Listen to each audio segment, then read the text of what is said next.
जी नमस्ते। राम राम। वंदे मातरम। दिन है 8 अगस्त 2023 मंगलवार। व्याख्यान नंबर 213 213। स्वास्थ्य समृद्ध परिवार में आपका स्वागत है। वैद्य निर्माण क्रांति में आपका स्वागत है। और ज़्यादा से ज़्यादा लोगों को लेके आएं, प्रेरित करें। और व्याख्यान का आरंभ करेंगे पहले गोविंद भैया। वंदे मातरम। वंदे मातरम। स्वस्थ समृद्ध परिवार निर्माण प्रयास में आप सभी भाई बहनों का कोटि कोटि धन्यवाद, क्योंकि आप सभी की दुआओं में आशीर्वाद से जो एक कार्य चल रहा है उसकी कल्पना भी ना थी, और जो आज हकीकत बन रहा है और हो रहा है उसके लिए बहुत बहुत धन्यवाद। और जो आलोचना सत्र में आयुर्वेद का जो अद्भुत ज्ञान हमें मिल रहा है, सुनने के बाद फिर हम जागरूक होके ग्रंथों को लाकर अध्ययन भी कर रहे हैं, उसमें भी जो देख रहे हैं तो उसमें बड़ा ही अद्भुत लग रहा है। और इस अद्भुत को और अच्छे तरीके से, मतलब जो एक भाई होने के नाते मैंने जो सोचा कि क्यों ना हमारे जो सत्र में वैद्य जी जो हैं प्रतिदिन एक सूत्र लेते हैं और एक सिद्ध योग। तो वैद्य जी से विनम्र निवेदन है और दीपक भाई हरजिंदर भाई से विनम्र निवेदन है कि हमारे इस पूरे वॉइस चैट की रिकॉर्डिंग जो हमारे स्वस्थ समृद्ध परिवार के यूट्यूब चैनल के में अपलोड होता है और प्ले लिस्ट जो बना हुआ है उस प्ले लिस्ट में आपको मिलेगा और मिलता है। तो हम चाहते हैं कि ये जो एक सूत्र और सिद्ध योग, इन दोनों की एक छोटी छोटी वीडियो मतलब कटिंग बन जाए, जिससे कि कई बार ये छोटी सी जानकारी कम समय में बहुत सारे लोगों तक पहुंच जाए। तो इसके लिए यही ये दो राज की बातें थी कि हम अपने इस अभियान को थोड़ा सा और गतिमान बनाने के लिए, टेक्नोलॉजी के माध्यम से जन जन तक पहुंचाने के लिए, कि सिद्ध योग और सूत्र, आयुर्वेद का जो सूत्र है, क्योंकि कल ही की बात है, कल या परसों की, कि मैं एक ग्रंथ पढ़ रहा था, उसका नाम था योग रत्नाकर। उसमें एक बहुत ही अच्छा दिनचर्या के बारे में लिखा हुआ था कि दिनचर्या में, और वहां पे बहुत अच्छी खुशखबरी थी मेरे लिए। तो मैं कहता हूँ कि ये बहुत अच्छी खुशखबरी थी हरजिंदर भाई के लिए और उन सभी भाई बहनों के लिए कि जो रात को जागते हैं और दिन में सोते हैं, उनको चिंता करने की बात नहीं है, क्योंकि आयुर्वेद कहता है कि अगर आप रात को सोते हैं और दिन में जागते हैं और दिन में सोते हैं रात को जागते हैं, इस तरह की अगर आपने प्रकृति ही बना ली है तो आपको किसी भी तरह का डरने की जरूरत नहीं है। मतलब अगर आपको कोई डरा भी रहा है तो ये योग रत्नाकर ग्रंथ है, उस ग्रंथ में ये सूत्र है, श्लोक है, और उसके बिहाफ पे ये खुशखबरी है। यानी आप अपने डर को खत्म कर दें कि हमने रात को जागते हैं दिन में काम कर रहे हैं तो हम बीमार हो जाएंगे, नहीं। अगर आपने प्रकृति ही वैसी बना ली है तो आयुर्वेद का सूत्र ही कहता है कि आप मतलब निर्दोष हैं, आपके सभी दोष निर्दोष रहेंगे। तो ऐसे जो सूत्रों का ज्ञान है, तो मैं चाहता हूं कि जो वैद्य जी की मुखाग्नि है, क्योंकि वैद्य जी का जो वर्णन करने का तरीका है और जो बातें हैं, मतलब वो अनमोल है, उसको मैं बहुत ही सरल भाषा में समझाते हैं। तो मैं वैद्य जी से यही विनम्र करूंगा कि जब हम सूत्र को लेते हैं उसके बीच में 10 से 15 सेकेंड 20 सेकेंड का आप विराम देके, फिर उसके बाद सिद्ध योग का, और सिद्ध योग के बाद 15-20 सेकेंड का विराम देके इसे, जिससे कि हम उन दो छोटे छोटे वीडियो क्लिप को चैनल पे ही डालें, जिससे कि कम समय में ये अद्भुत ज्ञान जन जन तक पहुंच जाए। यही एक विनती है इस भाई की। और जैसा कि हम जानते हैं कि आज हमारा जो सत्र चल रहा है, नरेंद्र भाई ने बताया कि 213 नंबर धीरे धीरे बढ़ते जा रहे हैं, और इस बढ़ते हुए व्याख्यान की संख्या में जो सबसे बड़ा रोल है वो रोल है आप सभी के आशीर्वाद का, सहयोग का। कि अगर शायद आशीर्वाद नहीं होती तो सद्बुद्धि नहीं होती, और सद्बुद्धि नहीं होती तो ये जो कारवा है, ये सिलसिला है, ये जो चल रहा है, ये नहीं चल रहा होता, बीच में रुक गया होता। तो आप सभी का आशीर्वाद इसी तरीके से बना रहे। और मैं वैद्य जी से विनम्र निवेदन करता हूँ, और आप सभी से, ये जो ब्राजक विकृत होने के कारण कल बहुत ही अद्भुत ज्ञान मिला। मतलब सत्र में, आखिरी के सत्र में जो सुनने को मिला, मुझे तो ऐसा लगता है कि मेरे लिए पूरे सत्र का निचोड़ मिल गया, क्योंकि आज के समय में बहुत सारे भाई बहन ग्रहों के मतलब ग्रहों से पीड़ित होते हैं कि ग्रह हमारा, ये ग्रह खराब है, वो ग्रह खराब है, ये ग्रह खराब है। और इतना सरल आयुर्वेद की 4 औषधि और 4 वो ग्रह जिस ग्रह के नाम से अच्छों अच्छों की शादियां नहीं होती, अच्छे अच्छों के बहुत सारे हो जाते हैं, और उन ग्रहों को आसानी से शांत कर सकते हैं। आयुर्वेद का वो ज्ञान मिला। और उससे भी पहले जो आयुर्वेद के चूर्ण और जो भी औषधियों का सेवन नहीं करना चाहते हैं, तो वो अपनी विचारधाराओं को, अपनी आदतों को, अपने व्यवहार को ही बदलकर अपने ग्रहों को शांत कर सकते हैं। ये भी आयुर्वेद का ही अद्भुत ज्ञान जो मिला माता पिता के और प्राय स्त्रियों का, जिस तरीके से वैद्य जी ने बताया, ये ऐसे अद्भुत ज्ञान को सुनने और जानने को जो मिल रहा है, उसके लिए मैं कोटि कोटि नमन करता हूँ सत्यवान नायक भाई जी को, कि उनके मुखाग्नि से और उनके जीवन का जो अनमोल स्वाध्याय के माध्यम से ज्ञान एकत्रित करके हम तक पहुंचा रहे हैं। और मैं ज्यादा समय ना लेते हुए यही कहूंगा कि आज हम जानते हैं भ्राजक पित्त विकृत होने के कारण जो पहले एक सत्र 212 नंबर में आपको सुनने को मिलेगा, आज 213 नंबर में उसके आगे का, तो बहुत ही कम समय में और दिल से, मतलब रोंगटे कहते हैं ना, रोंगटे खड़े होते हैं। और आज तो मैं सही बताऊं, अभी इससे थोड़ी देर पहले मेरे ही मन की बात थी कि वैद्य जी ने पूछा कि आप लोग सही है, मैंने तो मेरे मन से ये निकलने वाला था, आप आ गए तो सही हो गया। उससे पहले तो हार्ट बीट 19-20 ऊपर नीचे हो रही थी कि आप आओगे भी कि नहीं आओगे। बैनर का इंतजार कर रहे थे कि बैनर आ जाएगा तो संतुष्टि हो जाएगी कि आ जाएंगे। तो ऐसी भावनाएं, ऐसी भूख हम लोगों में जग चुकी है। तो कम समय लेते हुए आप सभी को कोटि कोटि धन्यवाद। और आप सभी इसी तरीके से साथ देते रहें। वंदे मातरम, जय हिंद, जय जय राजीववाद।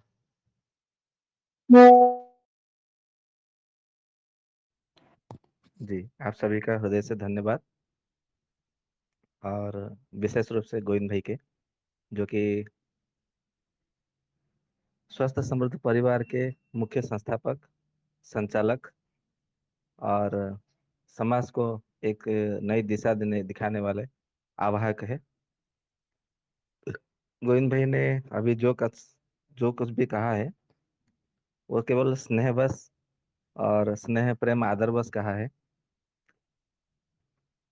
और ठीक है, हमारी तो यही इच्छा है कि घर घर आयुर्वेद पहुंचा जाए।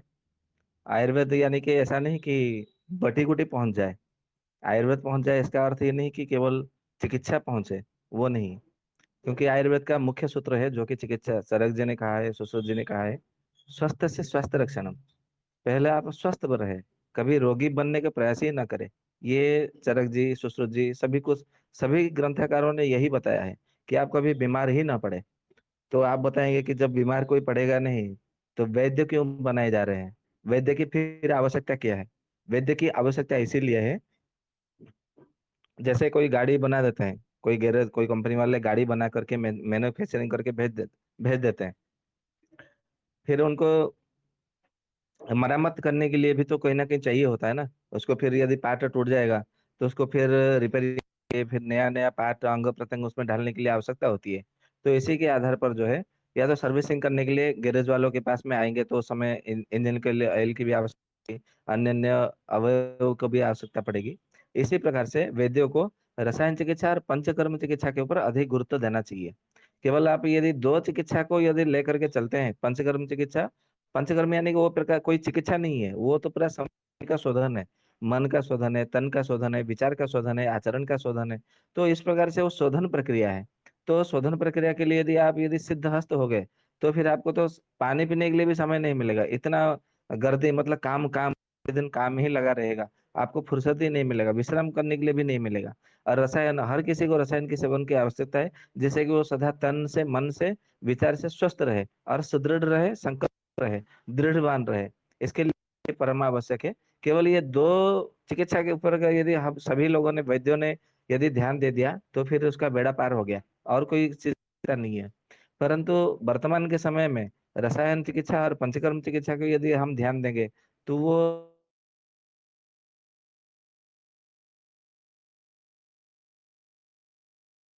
जो विचार है वो विकृत हो गए हैं, सबके शरीर विकृत हो गए हैं, इसीलिए वो सही नहीं लगता है। तो जो भी है, हम धीरे धीरे उस विषय पे भी चर्चा करेंगे, कैसे उनको शोधन करना है, कैसे उनको फिर विशुद्ध भाव से आगे चलना है, वो सब विषय में हम चर्चा करेंगे। परंतु सबसे पहले माता पिता को नमन करता हूँ, देवी माता सरस्वती को नमन करता हूँ, अपने गुरु को भी स्मरण चिंतन करता हूँ, नमन करता हूँ। आयुर्वेद के जनक भगवान श्री धन्वंतरि जी को नमन करते हुए, सारे जगत के नाथ जगन्नाथ जी को प्रणाम करते हुए आज की आलोचना को हम आगे बढ़ाते हैं। उससे पहले हम जो है प्रतिदिन जो वेदोक्त मंत्र से परमेश्वर की परब्रह्म की स्तुति करते हैं, उनको भी पहले करते हैं। तो आज का हमने लिया है ऋग्वेद के प्रथम मंडल के द्वितीय सूक्त के अष्टम मंत्र है। और मंत्र इस प्रकार के हैं कि ऋतेन मित्र वरुणा वृता अवृद्धा वृत स्पृशा क्रतुम बृहंतमासा थे। इसका अर्थ यह है कि जो सत्य स्वरूप ब्रह्म के नियम में बंधे हुए हैं, जो ब्रह्म के ज्ञान को प्रदान करते हैं और जल के खींचते हैं और वर्षा कराने में, ब्रह्म की प्राप्ति कराने में जो निमित्त बने होते हैं और उचित समय पर जल की वृष्टि करने वाले होते हैं, उन मित्र वरुण जो अनेक प्रकार के जो जगत रूपे यज्ञ को वो व्याप्त करते हैं, हम उन्हें नमन करते हैं और उनके स्मरण करते हैं। यदि इस बात को यदि देखेंगे, अभी तो सावन का महीना चल रहा है और आप लोगों को पता है पूरे भारतवर्ष में कहीं पर भी सही तरीके से बरसात नहीं हो रही है। और ये बरसात नहीं होगी, ये पहले से ही मतलब बताया जा चुका था कि सावन के महीने में बरसात नहीं होगी। परंतु भाद्रपद महीने में चारों ओर से इतने जोर से बरसात होगी कि सारे फसलों में कीट यानी कि कीड़े लगने वाले होंगे। और फिर आश्विन और कार्तिक का महीने का जो संधि समय होगा, उस समय पे बहुत बड़ा जो है वावाजोड़ू आने वाला है पूरे भारतवर्ष में। और पश्चिम देशों में भी, अन्य अन्य जो विदेशों में, पाश्चात्य देशों में, वहां पर बहुत बड़ा वावाजोड़ू आने वाला है। और ऐसा होने वाला है कि मतलब आप कल्पना नहीं कर सकते, ये भविष्य की बात है। हम भविष्य वक्ता नहीं बन रहे। वेदोक्त मंत्र में जो कहा गया है, उसके अर्थ को अभी हम स्पष्ट करते हैं। उसमें कहा गया है कि जो सत्य स्वरूप ब्रह्म के नियम में बंधे हुए हैं, तो सत्य क्या है? तो सभी कहते हैं कि ईश्वर सत्य है और परमात्मा सत्य है, बाकी कोई सत्य नहीं है, ऐसा कहा जाता है। परंतु सत्य वो है जो प्रत्यक्ष दिखाई देता है, प्रत्यक्ष जो दिखाई दे वो सत्य है। तो प्रत्यक्ष यदि दिखाई देता है तो सारे संसार में सूर्य और चंद्रमा ही दिखाई देते हैं, और हमें अनुभूति होती है, स्पर्श त्वचा के माध्यम से अनुभूति होती है। तो आप देखेंगे मैं ये सब विषय में क्यों ला रहा हूँ, अभी भ्राजय पित्त का विषय चल रहा है। भ्राजय पित्त में मुख्य रूप से क्या है? वायु, मतलब त्वचा का स्पर्श के साथ में वायु का संबंध है। और ताम्र नाम का जो हमारा त्वचा है, चौथी त्वचा, और जो कि सूर्य के किरणों के साथ में इसका संबंध है। इसके लिए हम इसको बार बार आपको, आप लोगों को केवल समझाने के लिए कि आप लोगों मतलब इसके सूत्र को याद रहे, कि आप अच्छे से समझ आए, इसीलिए मतलब हम इसको ला रहे हैं। तो इसने मतलब ऋग्वेद में भी यही कहा है कि जो सत्य स्वरूप को ब्रह्म के नियम में बंधा हुआ है, मतलब सत्य स्वरूप जो है वो ब्रह्म का स्वरूप है। ब्रह्म को यहाँ पर सत्य कहा है, ईश्वर सत्य है, परमात्मा सत्य है, तो ब्रह्म ही सत्य है सारे संसार में। कहा जाता है कि ब्रह्म सत्यम जगत मिथ्या। इसी मतलब बात को लेकर के मतलब शंकराचार्य ने भी मतलब इसी बात को कहा है कि ब्रह्म सत्य जगत मिथ्या। तो यहाँ पे कहा है ब्रह्म सत्य है, और उसी सत्य के नियम में बंधे हुए ब्रह्म ज्ञान को बढ़ाने वाले। अभी ब्रह्म ज्ञान को कैसे बढ़ाते हैं, कि आपको सत्य क्या है वो कैसे पता चलता है? तो भगवान सूर्य भगवान के कारण और वायु देवता के कारण, जिसको कि मित्र वरुण के नाम से अंत में कहा गया कि मित्र वरुण को हम नमन करते हैं। तो मित्र और वरुण, इन दोनों देवताओं के कारण ही आपको पता चलता है, ब्रह्म ज्ञान की प्राप्ति होती है। कैसे प्राप्ति होती है ना? प्राणायाम करके, ज्योति के दर्शन करने से। प्राणायाम करने का संबंध जो है वायु देवता के साथ में है, और ज्योति दर्शन करने का अर्थ है सूर्य भगवान के साथ में है। इन दोनों देवताओं को मित्र वरुण नाम संज्ञा दी गई है। फिर कहते हैं कि जल का खींचने का काम करते कौन करता है? सूर्य भगवान करते हैं। और वर्षा के कराने वाले, तो वर्षा कराने का शक्ति किसमें है? वायु देवता में है। क्योंकि वायु ना यत्र नियंते तत्र गच्छन्ति मेघवत। वर्षा को, मेघ को वर्षा कराने वाले और मेघ को लेने वाले लाने वाले जो है वायु देवता का काम है। फिर आगे कहते हैं कि ब्रह्म की प्राप्ति कराने में जो निमित्त है, ब्रह्म की प्राप्ति कराने में यानी कि आपको सूर्य के जो ज्योति है, जो ज्योति स्वरूप आत्मा है या तो परमात्मा है, उनका दर्शन करना और प्राणायाम के माध्यम से दर्शन करना, ये इसीलिए ब्रह्म की प्राप्ति कराने में ये दोनों देवता का बड़ा ही निमित्त है, बड़ा ही माध्यम है। फिर उसके बाद में कहते हैं उचित समय पर जल वृष्टि कराने वाले। उचित समय पर जल वृष्टि तभी होगा जब उचित समय पर जो है जल का वो खिंचाव करेंगे। जैसे मान लीजिए कि आप भोजन करते हैं, तो 4 घंटे 5 घंटे या तो 6 घंटे बाद में आपको सोच आने लगता है। जैसे मतलब आप सुबह में सोच जाने के लिए कहा गया है कि ब्राह्म मुहूर्त में उत्तिष्ठ और जो है उषा मुहूर्त के बाद में आपको सोच जाना है। यदि आपने रात को 12-1 बजे भोजन किया, तो कौन से 3-4 बजे आप जाके शौच मतलब करेंगे तो आपका पेट साफ हो जाएगा? वो तो पेट तभी साफ होगा जब आप 7 से 8 बजे के बीच में यदि आपका रात्रि का भोजन हुआ होगा, और वो भी लघु भोजन हुआ होगा, भोजन नहीं, लघु भोजन होगा। तभी जाके वो ब्राह्म मुहूर्त के बाद में 3-4 बजे के बाद में आपको पेट अच्छे से साफ होगा। परंतु यदि आपने रात को 12-1 बजे यदि भोजन किया, तो सुबह में लगभग 9-10 बजे तक भी वो पेट अच्छे से साफ नहीं होगा। पे यही कहा है कि उचित समय पर जल वृष्टि तभी होगा जब उचित समय, पहले कहा है ना जल के खींचने, जल यदि खींचे होंगे तो उचित समय पर बरसात करेंगे। फिर इसके बाद में कहते हैं कि जो मित्र और वरुण देवता है, ये अनेक प्रकार के जगत रूपी यज्ञ के स्वरूप में व्याप्त होते हैं, इसीलिए हम उन्हें नमन करते हैं। बस ये यज्ञ क्या है, अभी यज्ञ के विषय में जब हमारा प्राचीन पित्त चलेगा, उसके विषय में यज्ञ का स्वरूप क्या है, यज्ञ के देवता कौन है, उसके विषय में आएगा। क्योंकि हमारा पेट में जो है, जो हमारा आमाशय में प्रतिदिन हमारा यज्ञ चलता है, यज्ञ होता है। वो कैसे होता है, वो तो बड़ा लंबा रहस्य हो जाएगा, क्योंकि पाचक पित्त में तो उस विषय में चर्चा करने वाले हैं, तो उसके लिए हम यहीं पे विराम देते हैं। अभी हम ये तो हो गया हमारा आज वेदोक्त मंत्र से परमेश्वर की स्तुति करना। अभी हम आगे बढ़ेंगे एक सूत्र को लेकर के, आयुर्वेद को सूत्र को लेकर के। तो जैसे गोविंद भाई ने कहा कि 10-15 सेकंड रुकने के लिए, मैं थोड़ा कुछ समय रुक जाता हूँ, जैसे कि वीडियो क्लिपिंग करने में सहायक सिद्ध होगा।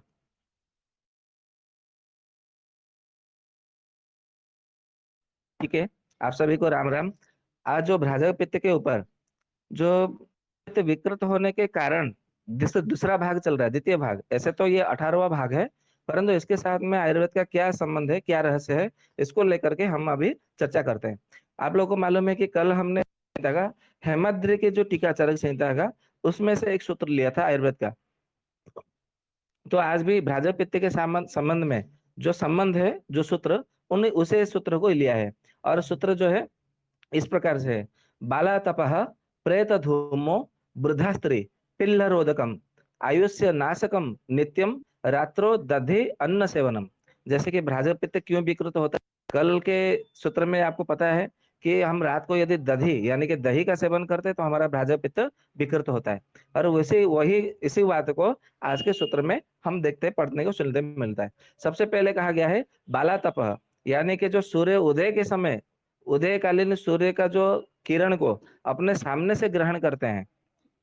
फिर कहते हैं प्रेत धूमो, प्रेत धूमो यानी कि जब सबका सत्कार हो, सबका जो चिता का जो धुआं जलाया जाता है, चिता जलाई जाती है, उस समय का जो धुआं यदि आप नाक से ग्रहण करते हैं, ऐसा नहीं कि आपके कोई पिताजी का देहांत हो गया, माता जी का देहांत हो गया, या तो बड़े भाई का, बड़े भाभी का, मामा का, ऐसा नाना का, दादा दादी का देहांत हो गया तो आप हो गए, वो ऐसा नहीं है। जो प्रतिदिन जाते रहते हैं चिता का धुआं सेवन करने के लिए, तो उसे प्रेत धूम ऐसे शब्द को लेकर के प्रयोग किया गया, वर्णन किया गया।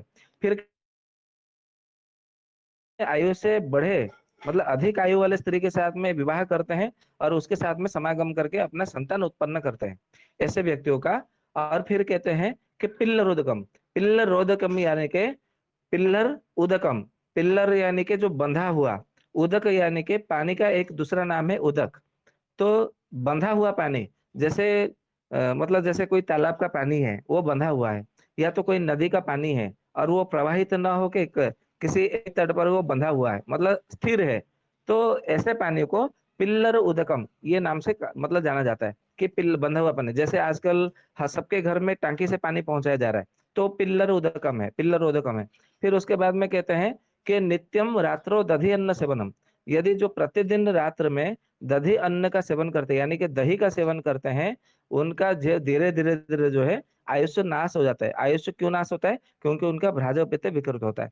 तो ये था आज के भ्राजक पित्त के साथ में संबंध में जो था आज का सूत्र, हमने उसके सूत्र को आज हमने मतलब ये चर्चा किए। तो ये था आज का सूत्र। अभी हम आरंभ करते हैं एक सिद्ध योग के विषय में, जो प्रतिदिन हम सिद्ध योग लेते हैं। और कल का जो सिद्ध योग में बच्चों के जो पेशाब बंद हो जाना या तो बूंद बूंद करके पेशाब होना, उसके विषय में सिद्ध योग बताया था, जो कि परीक्षित योग था। आज बताएंगे बहुत सारे बच्चों के, अभी बीच में हमारा शिविर था लगभग एक सप्ताह पहले, 3-4-5 दिन पहले।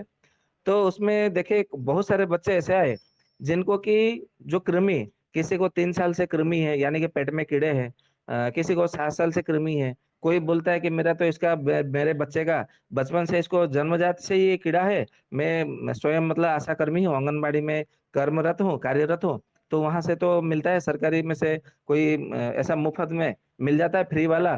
तो उसको एक गोली दे देता हूँ, 15 दिन तक उसका जो है कीड़ा कीड़ा नष्ट हो जाता है। परंतु पता नहीं फिर से ऐसे कैसे मतलब हो जाता है। ये उसका कीड़ा जो है ना, मैंने कितना भी दिया और बिडांग आयुर्वेद का खिलाया फिर भी उसको ठीक नहीं होता है। तो उसमें ऐसा क्या करना है जिससे कि उनका जो कीड़ा वो पूरी तरह से पूरा नष्ट हो जाए, ध्वस्त हो जाए, फिर दोबारा कभी मतलब जो है उनको कृमि ना हो। क्योंकि कृमि ही नष्ट नहीं करना है, कृमि को पूरी तरह से कृमि होने का जो कारण है उन कारण को ही नष्ट करना है। ये आयुर्वेद का सूत्र है। तो देखेंगे अभी इसमें क्या क्या सिद्धि योग है। आज का जो हमने योग लिया है, एक वंगसन संहिता का, एक बृहत निघंटु रत्नाकर का, और योग जिसका ग्रंथ का नाम ही सिद्धि मतलब बृंद माधव और सिद्धि योग ऐसे करके उस ग्रंथ का नाम है। तो उसमें से हमने कृमि चिकित्सा प्रकरण से एक योग लिया है। तो और सबके सब जो है ना सिद्धि योग है। ऐसे तो चरक संहिता में, सुश्रुत संहिता में, अष्टांग संग्रह, अष्टांग हृदय, भाव प्रकाश, सारंगधर संहिता सभी में ऐसे मतलब ऐसे योग तो बहुत सारे वर्णन है। परंतु हम ऐसे ऐसे योगों को चुन चुन करके लाते हैं जो कि कभी हमारा परीक्षित किया हुआ है, परीक्षण किया हुआ है, और हमने परीक्षण किया है तो उसको बहुत अच्छा परिणाम मिला है। ऐसे ऐसे योगों को हम आपके सामने ला करके उपस्थापना करते हैं, प्रस्तुत करते हैं। तो सबसे पहले कि जो पीला धतूरा जिसको बोलते हैं, पीला धतूरा या तो फिर जो स्वर्ण क्षीरी के नाम से जाना जाता है, जिसको हिंदी में सत्यानाशी कहते हैं। ये सबसे बढ़िया मतलब काम करता है कृमि के ऊपर, जो कि बहुत दिनों से कई कई कई सालों से जिनका कृमि नष्ट नहीं होता उनके लिए बहुत अच्छा मतलब परिणाम है। कितना देना है? कम से कम 25 दिन तक उसको देने के लिए कहा गया है, कम से कम। आप 1 महीना मान के चलिए, 30 दिन तक उसको देते रहिए, कोई दिक्कत नहीं है। तो कैसे करना है? उसमें ऐसा कहा गया है कि जो सत्यानाशी का जड़ का ऊपर का जो छिलका है,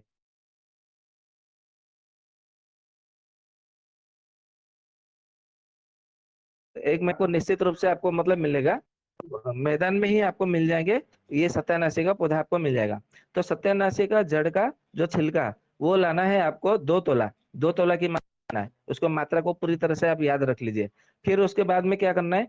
5 लौंग मिलाना है, गिन गिन करके, उससे ज्यादा नहीं मिलाना है। नहीं, 10 मिलाना है। मैंने गलती से 5 लौंग बोल दिया। मतलब 2 तोला सत्यानाशी का जड़ का छिलका और 10 लवंग, 10 लौंग, ऐसा मिला करके जो है उसको क्या करना है, पानी मिला करके, ज्यादा पानी नहीं मिलाना, नहीं तो फिर वो गोली नहीं बनेगी। तो उसको जो है मतलब पानी से पीस लेना है, खरल डाल करके या तो सिलबट्टे में पीस लीजिए। इतना पीसना है कि वो चिकना ये उसका पूरा पेस्ट की तरह कल्क बन जाएगा, चटनी जैसा बन जाएगा। फिर उसको क्या करना है? उसको जो है आपको 25 गोलियां बनानी है इसका। जितना मतलब होगा इसका 25 गोलियां। यदि आप गोली नहीं बना पाएंगे तो कोई बात नहीं, उसको सुखा लीजिएगा छाया में। छाया में सूखने के बाद में जैसे ही सूख जाएगा तो उसको 25 भाग बना लीजिए। ऐसा भी कर सकते हैं, कोई दिक्कत नहीं है। तो 25 भाग बनाने के बाद में रात को सोने से पहले उसको एक भाग जो है शहद के साथ में उसको चटा देना है। उसको चूर्ण यदि बना होगा तो उसको उसमें लीजिए, और उसको एक भाग को आधा चम्मच या तो 1 चम्मच शहद में मिला करके उसको रात को सोने से पहले चटा देना है। और उसके बाद में सोने के लिए उसको बोल दीजिए। बिना उसको पानी नहीं पीना है। हाँ, मतलब मुंह में शायद मतलब कोई कीड़े ना लग जाए, चींटी ऐसा कीड़े मतलब ना लग जाए, तो उसके लिए क्या करना है, थोड़ा मुंह को कुल्ला कर लीजिए। परंतु पानी नहीं पीने के लिए मत देना है। नहीं तो पानी पियेंगे तो फिर वो औषधि काम नहीं करेगा, इतना ध्यान रखना है। ये औषधि को चाटते हुए फिर पानी में से अपने मुंह को धो करके कुल्ला करके फिर सो जाना है। केवल 25 दिन तक दीजिए। फिर देखिए उसको जीवन भर कभी उसको पेट में कीड़ा नहीं होगा। ये एकदम रामबाण की तरह काम करता है। ठीक उसी तरह दूसरा है, परंतु ये जो दूसरा योग बनाने बताने वाले हैं, ये आपको केवल ग्रीष्म ऋतु में ही मतलब हो सकता है, दूसरे अन्य ऋतु में नहीं।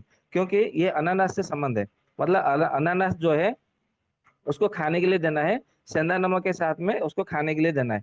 तो उसका जो पेट में कीड़े हैं वो भी नष्ट हो जाते हैं, और कीड़े जो होने वाले जो कारण है वो कारण भी नष्ट हो जाता है। परंतु आप बोलेंगे तो क्या केवल ग्रीष्म ऋतु का है, अन्य ऋतु में तो इसको फिर सेवन नहीं कर सकते।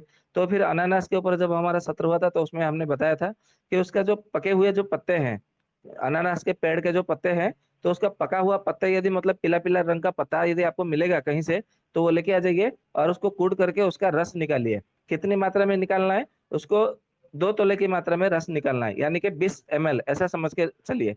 तो 2 तोले की मात्रा में उसका रस निकालिए, और उसमें क्या है, थोड़ा सा 1-2 चुटकी सेंधा नमक उसमें मिला करके उसको पिला देना है। और केवल सुबह में खाली पेट में पिलाना है। यदि आपके पास सेंधा नमक नहीं है तो काला नमक मिला लीजिए। काला नमक नहीं है तो जो नमक है वो मिला लीजिए, उसमें ऐसा कोई दिक्कत नहीं है। ऐसा नहीं है कि फिर सेंधा नमक के लिए दर दर आपको मतलब ढूंढना पड़े, समय का बर्बादी हो, ऐसा नहीं है। कोई भी नमक मिलेगा तो अंत में वो भी चलेगा, ऐसा कुछ नहीं है। तो ऐसे यदि सुबह सुबह में खाली पेट में देते हैं, केवल 1 सप्ताह दे करके देखिए, जितना भी कीड़ा होगा वो सारे के सारे निकल जाएंगे। कीड़े का जो अंडा होगा वो अंडे भी निकल जाएंगे, मर जाएंगे, और उसके साथ में उनका जो कृमि बनने का, कीड़े बनने का जो कारण है वो कारण भी नष्ट हो जाएगा। फिर उसी तरह और एक योग है, इसके लिए आपको थोड़ा परिश्रम करना पड़ेगा। उसमें क्या करना पड़ेगा, जो कटुकी या कुटकी होती है वो लेना है, और जो जो जड़ का छिलका है आपको पंसारी के वहां मिल जाएगा, वो लेना है। कितना लेना है, कटुकी का चूर्ण लेना है 2 तोला, यानी कि 25 ग्राम ऐसा ले लीजिए, या तो 20 ग्राम ले लीजिए। और अनार का जो जड़ का जो छिलका है उसको कितना लेना है, उसको 1 तोला लेना है, यानी कि 10 या तो 12 ग्राम ऐसा ले लीजिए। फिर जो हमारा चिरचिटा, जिसको अपमार्ग लड जीरा चिरचिटा के नाम से जाना जाता है, उसका पत्ता लेना है। उसका पत्ता भी दो आधा 1 तोला लेके आना है, 10 से 12 ग्राम लेके आना है। और जो दालचीनी है, दालचीनी हम मसालों में प्रयोग करते हैं, दालचीनी लेना है 25 ग्राम, यानी कि 2 तोला लिखा है, 25 25 ग्राम आप ले सकते हैं, या तो 20 ग्राम ले सकते हैं। ये सबको लेकर के क्या करना है, आपको 40 तोला पानी में आपको जो है, आपको इसको पकाना है। 40 तोला यानी कि आप चार, या तो आधा लीटर 400 ml, या तो आधा लीटर, ऐसा समझ सकते हैं। 10 10 ग्राम के हिसाब से लेंगे तो 400 ग्राम होगा, 12 ग्राम के हिसाब से पकड़ेंगे तो आधा लीटर हो सकता है। तो आप आधा लीटर समझ के चलिए। तो आधा लीटर पानी दे करके इसको मिट्टी के हंडी में, मिट्टी के बर्तन में इसको पकाना है। और पकाते पकाते जब उसका 1/10वां भाग बचे, यदि आधा लीटर लिया है, तो जब तक 50 ml ना बचे तब तक आपको धीमे आंच पे इसको पकाना है। और इसको बनाने के लिए कम से कम 2 घंटे समय लगता है, क्योंकि हमने इसको बनाया है। आधा लीटर में से धीमे आंच पे जब गैस में पकाते हैं मिट्टी के हांडी में, तो बराबर 2 घंटा, 2 घंटा 5 मिनट, 10 मिनट इतना समय लगता है। तो आप धीरज के साथ में, जिस दिन आपको कोई काम ना होगा तो आराम से उसको बिठाइए, और बीच बीच में इसको जो कलछी होती है, कलछी से आपको हिलाते रहना है। नहीं तो फिर वो क्या होगा, नीचे बैठ जाएगा तो जल जाएगा, फिर आपको वो औषधि गुण नहीं करेगा। तो उसको जब 50 ml मतलब 1/10वां हिस्सा बचे, उसको छान करके उसको रख दीजिए। और उसमें जो है गंध विरोजा का तेल, यानी कि जिसको तारपीन तेल कहते हैं। आप भाव प्रकाश निघंटु में देखेंगे तो वहां पे गंध विरोजा का तेल कैसे निकाला जाता है उसके विषय में बताया गया है। तो गंध विरोजा का तेल आपको बाजार में मिल जाएगा पंसार के वहां से। परंतु तारपीन तेल भी 2 प्रकार का आता है। एक आता है रंग में मिलाने के लिए, जो हमारा दीवार पे कलर किया जाता है, उसमें मिलाने के लिए एक तारपीन तेल आता है। दूसरा तारपीन तेल आता है, उसको खाने वाली औषधि में मिलाया जाता है। और एक तारपीन तेल आता है, कोई भी पीड़ा हरण यानी कि दर्दनाशक तेलों में मिलाया जाता है। तो आपको पंसारी वालों को बोलिए कि इसको जो है मैं खाने की औषधि में मिलाने वाला हूँ, तो खाने की जो औषधि तारपीन तेल है वो वाला मुझे दीजिए, आयुर्वेद की औषधि में मिलाने वाला। तो वो देगा आपको, वो थोड़ा महंगा पड़ता है। तो कम से कम उसका 1 लीटर 1700 1600 ऐसा कुछ पड़ता है। तो आपको इतना तो नहीं लाना है, लगभग 10 ml भी लेके आ जाएंगे तो भी काम चल जाएगा। उसमें से गिन गिन करके आपको 5 बूंद डालना है। फिर अभी उसको जो है पिला देना है, ठंडा होने के बाद में उसमें 5 बूंद तरपीन तेल मिला करके उसको एक ही बार में पिला दीजिए। 50 ml आराम से पी जाएगा। फिर जो है 10 दिन के बाद में फिर से यही औषधि फिर से 10 दिन के बाद में देना है। फिर से 10 दिन के बाद में फिर वही औषधि देना है। ऐसा करते करते जो है आपको 5 या तो 7 बार आपको पिलाना है। लिख के ले लीजिए, जीवन भर कभी उसको कोई कीड़ा नहीं होगा, और कृमि जनित कोई रोग नहीं होगा। और उसके साथ में जो है उसका भ्राजव पित्त भी कभी विकृत नहीं होगा, और उसको कभी भी कुष्ठ रोग नहीं होगा, सफेद दाग कभी नहीं होगा। और जो ल्यूकोडर्मा जो सफेद दाग है, अन्य अन्य जो दाग है, धवल कुष्ठ जो कहते हैं, कुष्ठ रोग है, वो कभी नहीं होगा। ये आप लिख के लीजिए, बहुत अच्छा औषधि है, आप इसको परिणाम बहुत अच्छा मिलेगा। ठीक उसी तरह और एक योग है, जिसका योग जो वर्णन है सिद्ध योग के ग्रंथ में वर्णन है। और योग इस प्रकार के है, जो हमारा कदली का जो वृक्ष होता है, कदली यानी कि केले का जो वृक्ष होता है, जिसको अंग्रेजी में बनाना बोलते हैं, तो उसको कदली बोलते हैं। संस्कृत में, आयुर्वेद में भी कदली कहा जाता है। तो कदली का कंद का रस निकालना है 250 ml, यानी कि 1 पाव की मात्रा में निकालना है। गाय का घी, उसमें 2 तोला मिलाना है। पुराना गुड़, इसमें 2 तोला मिलाना है। और पहले जो है, सबसे पहले कदली का जो रस है उसको बराबर मात्रा में घी और गुड़ के साथ में उसको मिलाना है। मिला करके जो है उसमें फिर से जो है कदली का जो कंद होगा वो 250 ग्राम वाला, यानी कि 1 पाव वाला हो, ऐसे मतलब आपको लाना है कदली का कंद। मतलब पहले कदली का कंद का रस लेना है, फिर कदली का कंद भी इसमें मतलब चाहिए।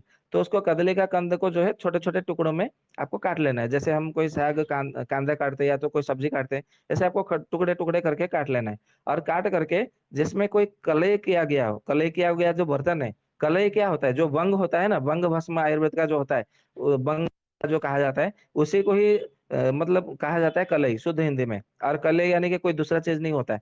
तो कलई बनाया हुआ, देखिए वंग भस्म, वंग से युक्त जो कढ़ाई होता है, कढ़ाई हो तपली हो कुछ भी हो, उसमें जो है आपको सबसे पहले उसको जो घी जो मिलाया हुआ कदली कंद का रस, उसको पहले डालिए और धीरे धीरे उसको जो है धीमी आंच पे पकाइए।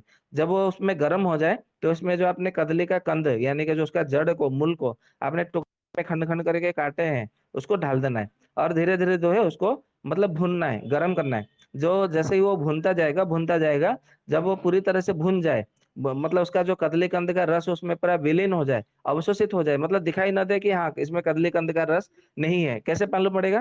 कि उसमें झाग निकलेगा, और झाग निकलना जैसे ही बंद हो जाएगा तो समझ लेने का हाँ इसका जो झाग निकलना बंद हो गया, तो ये पूरी तरह से भुन गया है। उसको फिर जो है चूल्हे में से निकाल लेना है। और चूल्हे में से निकालने के बाद में जो आपका जो गुड़ है 2 तोला, उसमें डाल देना है, पुराना गुड़ डाल करके जो है उसको फिर मतलब कलछी से थोड़ा हिला देना है, मतलब मिला देना है।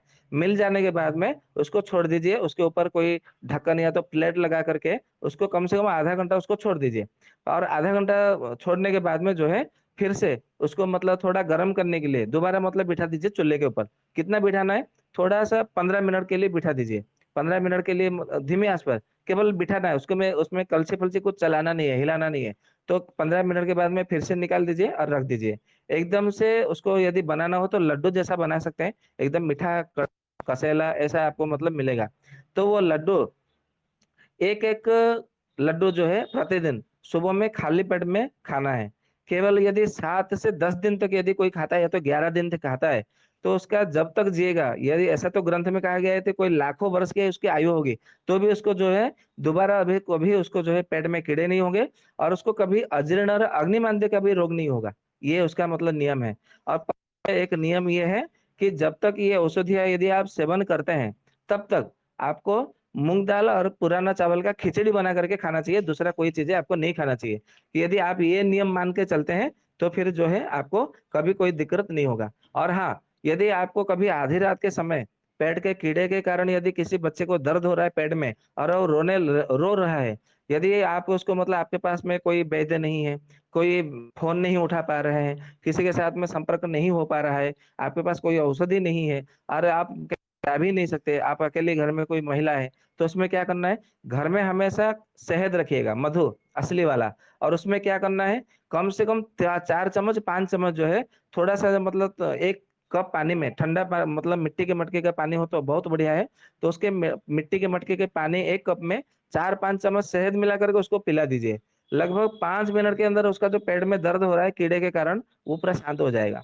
ये बहुत अच्छा मतलब औषधि है। और सुबह मतलब सुबह तक वो आराम से सो जाएगा। आप बोलेंगे हमारे घर में शहद भी नहीं है, हमको तो आयुर्वेद का कोई विषय का ज्ञान ही नहीं है, तो हम शहद भी घर में नहीं रखते, ऐसे में कैसे करें? तो फिर घर में आपके चीनी तो होगा, या तो शक्कर तो होगा, या तो खांड, या तो बुरा, या तो मिश्री, कोई तो होगा। तो इतना मतलब उसको मीठा कर लीजिए, मतलब कम से कम उसमें 20 ग्राम डाल दीजिए खांड या तो बुरा, और उसको 1 कप पानी में मिला करके उसको मतलब उसको मीठा बनाना है। और मीठा बनाने का मतलब रहस्य यही है। आप बोलेंगे कि मतलब उसको कीड़ा है, मीठा खा कर तो उसको कीड़ा हुआ, फिर से उसको मतलब मीठा खाने के लिए बोल रहे हैं। मीठा खाने का देने के लिए ये रिजल्ट उसका मतलब आयुर्वेद के सूत्र के अनुसार चरक संहिता में बताया गया है, सूत्र स्थान में, कि ये कृमि रोग का औषधि नहीं है, आप इसको औषधि मानकर मत चलिए। ये ऐसा है कि जितने सारे कीड़े होते हैं, वो सब से उन सब के सब जो है ना, उनका जो आहार है वो मधुर रस।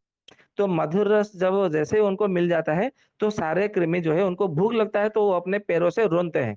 तो पैरों से जब वो अपने मतलब रोनते हैं, तो बच्चे को पीड़ा होती है, दर्द होती है, और दर्द हो के कारण वो रोता है। बस यही उसका रहस्य है, सूत्र है। तो जब आप उनको खाने के लिए दे देंगे, तो सब खा करके आराम से सो जाएंगे। जैसे आपको भूख लग रहा है तो भोजन करने के बाद में आपको नींद आती है, तो कृमियों को भी नींद आ जाएगी। ये आयुर्वेद का शास्त्र सम्मत है सूत्र के आधार पर।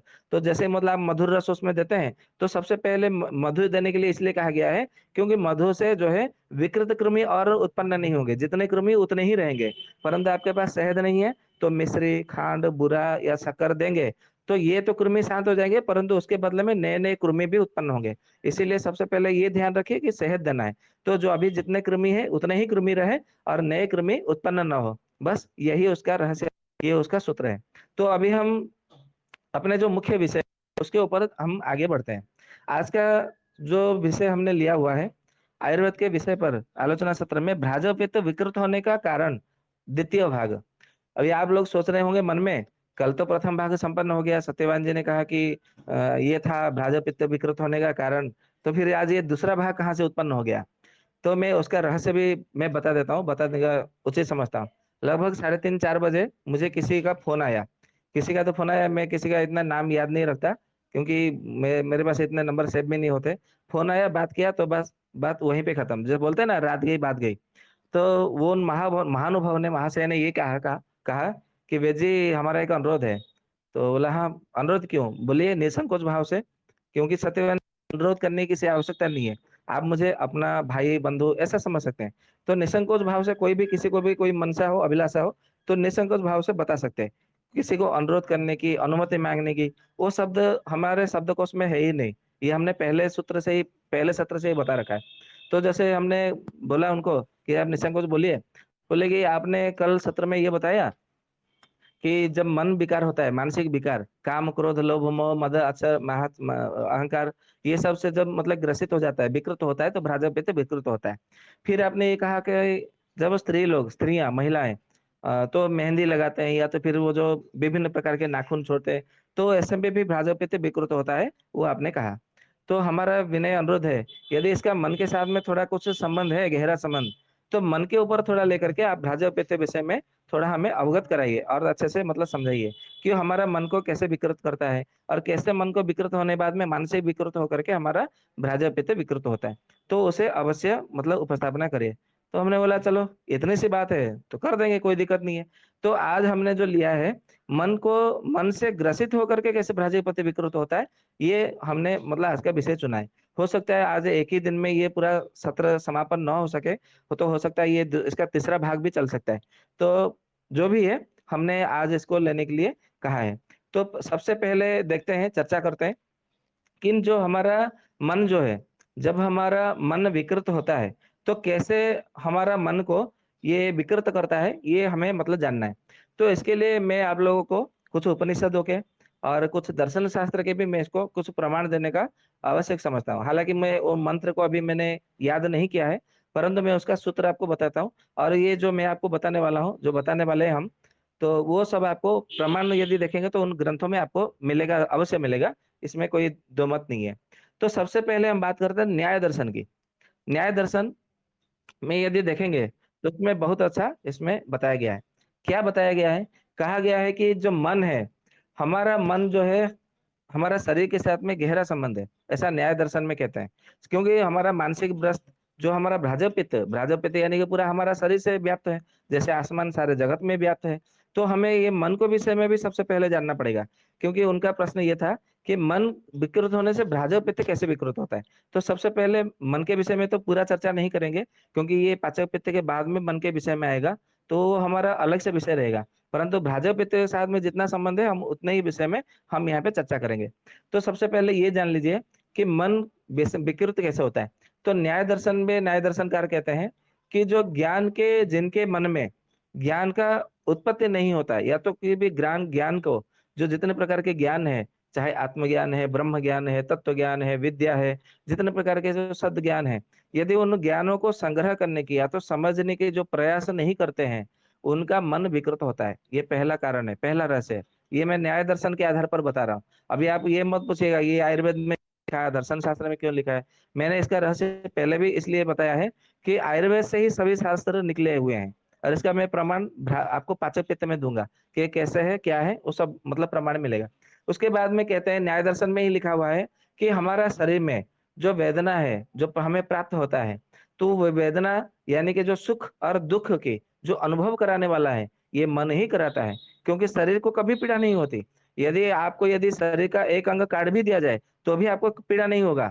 आप बोलेंगे ये आप कैसी बात कर रहे हो, हम यदि कहीं पे चलते हैं, यदि हमारा दुर्घटना हो जाता है, कोई अंगुली कट जाती है, या तो थोड़ा मतलब कहीं पे छिल जाता है कोई चमड़ा, तो हमें बहुत होता है। और आप बोल रहे हो कि मतलब कोई अंग कट जाए फिर नहीं होगा, ऐसा नहीं होगा। मैं इसका प्रमाण देता हूँ कि जब आपको ऑपरेशन के लिए शल्य क्रिया सर्जरी करने के लिए जब हॉस्पिटल ले जाया जाता है, वहाँ पर आपका तो एक-एक अंग को काट दिया जाता है, किसी का हाथ काट दिया जाता है, महिलाओं के तो स्तन भी काट दिए जाते हैं, किसी-किसी के पुरुषों के या तो महिलाओं के एक-एक टाँग काट दी जाती है, तो फिर उनको कैसे दर्द नहीं होता? वो तो फिर वो देख रहे हैं ऐसे। अभी मैं पिछले 2 साल पहले की बात है, मतलब मेरे रिश्ते में मतलब मित्र लगते हैं, वो आयुर्वेद के विरुद्ध है। उनको एलोपैथी ही सबसे बढ़िया है। मतलब जितने हमारे जो भारतीय जो धर्मशास्त्र है, वो उनको मतलब खराब लगता है। वो उनके विषय में अरे ये सब बेकार है, इंग्लिश भाषा सबसे बढ़िया है। तो हम उसको ज़्यादा मतलब कोई भी क जिनकी मन इच्छा नहीं होती, हम उनको ज़्यादा उसमें डालते ही नहीं। मतलब थोड़ा प्रेशर नहीं डालते। हाँ भाई, तुम्हारी इच्छा जैसे इच्छा है, तुम्हारी पसंद के अनुसार चलो, क्योंकि सोच अपनी-अपनी, पसंद अपना-अपना। अब अनुमान अपना-अपना तो जीवन अपना-अपना, ये कहा जाता है, आयुर्वेद का सूत्र है। तो फिर हम उनको ऐसा ज़्यादा कुछ करते नहीं है। तो उनका ऐसा हुआ कि उनका एक दुर्घटना हो गया, जिसके कारण जो है उनकी पूरा एक हाथ और एक पैरों के 2-3 उँगली उनको काटना था और हाथ यानी कि पूरा एकदम कंधे से काटना था। तो जब वो हॉस्पिटल लेके गए, तो उनके पास में तो कोई थे नहीं, माता-पिता जी मतलब थोड़े बाहर थे। तो मुझे फ़ोन आया कि ऐसा-ऐसा बात है कि हॉस्पिटल में वो भर्ती किए गए हैं और कोई नहीं है, आपको बुला रहे हैं। चलो ठीक है, मित्र के नाते तो वहाँ पे होना चाहिए। कुछ सहायता करे ना करे बात की बात है, परंतु वहाँ पे तो होना चाहिए। तो हम वहाँ पे गए और वो मतलब मुझे देख कर के रो दिया कि सबसे पहले, फिर वो बात अलग है। फिर उनका ऐसा स्थिति हुआ कि उनको ऑपरेशन करना पड़ा। मतलब कंधे से, बाएँ कंधे से नहीं, दायाँ कंधे से दाहिना हाथ जो है उनका काटना पड़ा। तो फिर मतलब मैं देख रहा हूँ और वो भी देख रहा है, अपनी मतलब आँखें खोल करके उनको मतलब इंजेक्शन कुछ सुई उन्होंने लगा दिया और पूरा ऐसे ही इतना लगा है कि मुझे तो पूरा वहाँ पे अंदर जो है पूरा ठंड लगने लगा। मैं पूरा काँपने लगा और महीना कौन-सा जेठ का महीना था। वैशाख या जेठ का महीना था, ग्रीष्म ऋतु था। बाहर इतनी गर्मी कि पसीना निकल जैसा है, पसीने से नहा ले कोई मनुष्य और बाहर इतना ठंड कि पूरा एकदम मतलब मैं पहली बार ऑपरेशन थिएटर के अंदर ऑपरेशन होते हुए देखा। तो बाहर अंदर इतना मतलब ऐसे ही ऑन करके लगभग 10 डिग्री सेल्सियस में मतलब रखा था, चालू था उस समय और वो ऑपरेशन कर रहे थे। और मेरा जो मित्र है, वो देख रहा है कि उसका हाथ को कैसे काट रहे हैं, मेरे पैरों को, उँगलियों को कैसे काट रहे हैं। वो ऐसा मतलब मूड को देख रहा है और उसको मतलब कोई उनको पता ही नहीं चल रहा है। वो बड़े बड़े आराम से तो मैं बोला ये क्या बात है? ये तो देख रहा है, ना रो रहा है, ना उसके मतलब कुछ भाव कुछ विचार कुछ आ रहे हैं, ना कोई हलचल है, कोई प्रतिक्रिया है। ये कैसी बात है? तो समझ गया कि इनको तो चेतना शक्ति नष्ट करने के लिए संज्ञाहरण कोई औषधि जो एनेस्थेसिया जो बोलते हैं वो तो दिया है। फिर भी इतना मतलब चेतना शक्ति हमारा नष्ट हो जाता है कि हमारे सामने हमारे अंगों को काट दिया जाता है, परंतु हम चुपचाप देखते रहते हैं कि कैसे काट रहे हैं। तो फिर यदि शरीर को यदि पीड़ा होता, तो फिर वो चिल्लाता। क्यों नहीं मतलब वो चिल्ला रहा? इसीलिए नहीं चिल्ला रहा है क्योंकि जो संज्ञा वहन जो नाड़ी है, जो संज्ञा वहन जो चेतना है, जो हमारा चेतना शक्ति है, वो मन के साथ में संबंध है। और हम ये सारा शरीर को जो चलाने वाला है, ये मन ही चलाने वाला है। तो ये मन को ही जब हमने स्थिर कर दिया, तो फिर पीड़ा मतलब वो पीड़ा नहीं होता है। कितना भी काट लो, तो पीड़ा नहीं होता है। तो ये मन का ही मतलब इसमें मुख्य भूमिका रहती है। तो इसी बात को लेकर के न्याय दर्शनकार ने मतलब कहा है कि हमारे शरीर में जो भी वेदना है, जो सुख है, वह दुःख है, जो संकल्प है, जो विकल्प है, जो इच्छा है या अनिच्छा है, जो विचार है या अविचार है, वो सब के सब मन के साथ में ही संबंध है। यदि मन है, तो सब कुछ है, मन नहीं है, तो कुछ भी नहीं है। इसीलिए तो सारे ऋषि-मुनि हिमालय में कंदराओं में, पर्वत के कंदराओं में, गुफाओं में जाकर के तपस्या करते। उन्हें संसार से कुछ लेना-देना नहीं है। कुछ मतलब कोई मतलब ना कोई संबंध है, ना कुछ नहीं है। केवल परमात्मा से ही संबंध है। बस यही है। तो इसीलिए क्योंकि उन्होंने अपने मन को अपने वश में कर लिया है और कुछ नहीं है। तो बस आप भी अपने मन को वश में कर सकते हैं, इसमें कोई बड़ी बात नहीं है। फिर आगे कहते हैं कि जो सुख-दुःख आदि जो ज्ञान का साधन है, ये केवल मन के ही कारण होता है। ये कहाँ कहा गया है? ये पतंजलि योग दर्शन में कहा गया है। मैं आज आप लोग को दर्शन शास्त्र और उपनिषद शास्त्र ये सब में से मतलब आपको प्रमाण लेकर के बताऊँगा और कल के इसके तृतीय भाग में आयुर्वेद के आधार पर बताऊँगा कि इसका मानसिक विकृत होने में कारण क्या-क्या है। वो भी मैं आप लोग को इसका मतलब पूरा रहस्य बताऊँगा। तो सबसे पहले ये जो है, मन को एक ही समय में, एक ही इंद्रिय का ज्ञान होना चाहिए। यदि एक ही साथ में विभिन्न-विभिन्न इंद्रियों का यदि ज्ञान होने लगे, तो समझ लीजिए आपका मन जो है मानसिक विकृत होने लगा है। जैसे मैं आपको बता दूँ, जैसे आप यदि किसी को देख रहे हैं, तो आपका केवल जो है मन जो है केवल देखने में ही मतलब एकाग्रता होना चाहिए। इसको एकाग्रता कहा जाता है। एकाग्रता या तो फिर ध्यान लगाना, ऐसा मतलब कहा जाता है। तो आपका जो है मन केवल आंखों की दृष्टि मतलब जो नेत्र है, दर्शन इंद्रिय के ऊपर ही मतलब वो कार्यरत होना चाहिए। तो फिर जो है वो आपका मन विकृत नहीं है। यदि आपका एक ही साथ में आपका आप देख रहे हो, मन में कुछ सोच रहे हो या तो कुछ बोल रहे हो या तो फिर और कुछ काम कर रहे हो, तो आपका मन जो है वो विकृत हो गया है। ये ऐसा आपको मतलब समझना है। यदि आपका एक ही समय में एक ही इंद्रिय का ज्ञान होता है और इंद्रियों के सहायक तथा सुख दुख का अनुभव है। इंद्रियों का सहायक यानी कि कैसा, मैं उसका रहस्य बताता हूँ सत्र के आधार पर। आप किसी को देख रहे हैं, तो देख रहे जैसे मतलब मैं देख रहा हूँ कोई पेड़ है, कोई पौधा है, उदाहरण के तौर पे मैं आप लोगों को बता रहा हूँ। कोई पेड़ या पौधे को आप देख रहे हो, तो उसमें देख रहे हो अच्छा ये पेड़ है, ये पेड़ का बहुत अच्छा पत्ता है, अच्छा इसमें फल लगे हैं कि नहीं, अच्छा अच्छा ये, अच्छा फल अभी पके नहीं है, अच्छा कच्चा फल है, अच्छा फल नहीं ये फूल है, अच्छा फूल अभी लगा है, फूल कली है, अच्छा फूल आने में ये फल आने में इतना समय लग सकता है। हाँ हाँ हाँ। अच्छा ये छाल इसके कितने हैं, कैसे हैं, अच्छा ये वीर्ययुक्त है या नहीं है या वीर्यहीन है, अच्छा ये कितना मिलेगा, ये वृक्ष का मतलब ये कितने प्रकार का, मतलब कौन से प्रकार का वृक्ष है, यार ये कितने साल पुराना है, मतलब इसमें क्या क्या हमें प्राप्त हो सकता है, और ये किस किस रोगों के ऊपर काम कर सकता है, मतलब ये वैद्य के आधार पर मैं बता रहा हूँ। और ये हमारा वैद्य की कक्षा है, सत्र है, तो वैद्य के आधार पर ही मैं आप लोग से बात कर रहा हूँ, जैसे कि आप लोग को मजा आए, आनंद आए। तो इस प्रकार से जब हम विचार करते हैं, तो हमारे दर्शन इंद्रियों को लिए जो सभी इंद्रिय है वो सहायक बनते हैं। यदि हम देख रहे हैं और उसके साथ में हम जा करके पत्ते को थोड़ा तोड़ते हैं, या तो चाटते हैं, या तो चबाते हैं, या तो उसको सूंघते हैं, तो हमारे दर्शन इंद्रिय को ही वो सहायक हो रहा है। ऐसा नहीं कि आप बोलेंगे कि मतलब वो तो फिर अन्य विषय मतलब अन्य इंद्रिय भी तो काम कर रहे हैं, स्पर्शन इंद्रिय तो उसमें काम कर रहा है, या तो हम चबा रहे हैं तो उसमें हमारा मुख भी तो काम कर रहा है, रसन इंद्रिय भी तो काम कर रहा है। जी नहीं, वो सहायक के रूप में काम कर रहे हैं। कैसे, मैं आप लोगों को बता रहा हूँ। जैसे कि हम देख रहे हैं, पेड़ को देख रहे हैं, परंतु हम किसी को मतलब फोन पे बात कर रहे हैं, या तो हमारे जैसे कि आजकल तो युवा पीढ़ी ऐसे हो गए हैं कि पेड़ के नीचे जाते हैं, या तो दिन में जो नहीं जा सकते जिस जगह पे पेशाब करने के लिए, रात में उस जगह पे बैठ करके बात में एकदम 12 से सुबह 6 बजे तक। और इसमें हमारे जितने सारे जो मोबाइल इंटरनेट नेटवर्क कंपनी है, वो सारे के सारे इसमें मुख्य दोषी है। वो रात के 12 बजे से सुबह 6 बजे तक ऑफर देंगे कि आपको दिन में आपका एक-एक कॉल इतना समय का रहेगा, 1-1 मिनट का। परंतु 12 से 6 बजे तक एक स्कीम दे देंगे कि आप 6 घंटे तक बात करेंगे तो भी इतना ही पैसा। तो ये पहले होता था, अभी तो अलग से उसके मतलब अलग-अलग स्कीम बनते हैं। तो हमारे युवा वर्गों को नष्ट करने में इसका जितना एयरटेल, जियो, जितने हैं, ये सब उसमें मतलब भागीदारी है। उसमें ये तो सारे के सारे देशद्रोही कंपनी है कि इनको युवा वर्ग को नष्ट करने में इनका बड़ा भूमिका है। तो जो है, तो उसमें क्या है, वो पेड़ के नीचे बैठे हैं, पेड़ के मतलब वो उनको फल भी फला होगा ना, तो फल के ऊपर उनका ध्यान नहीं है। बस उनको हाय बाबू, हाय सोना, वो जैसे मतलब बोलते हैं। आजकल मतलब यूट्यूब में बहुत सारे आते हैं, मेरे बाबू ने खाना खाया ऐसे मतलब ये बहुत सारे ऐसे मतलब देखने को मिलता है, ये कॉमेडी की तरह, व्यंग की तरह।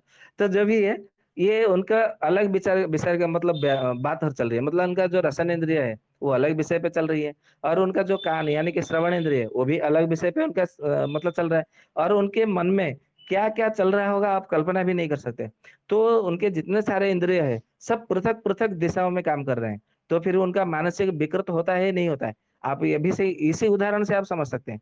तो इसी बात को न्याय दर्शन में कहा है, जिनका एक साथ में मतलब एक ही समय में एक ही इंद्रिय का मतलब काम करना और बाकी सारे इंद्रिय उसको सहायता करना, तो समझ लीजिए उसका मानसिक मतलब जो मन है वो विकृत नहीं हुआ है। ये न्याय दर्शन में लिखा है। किसी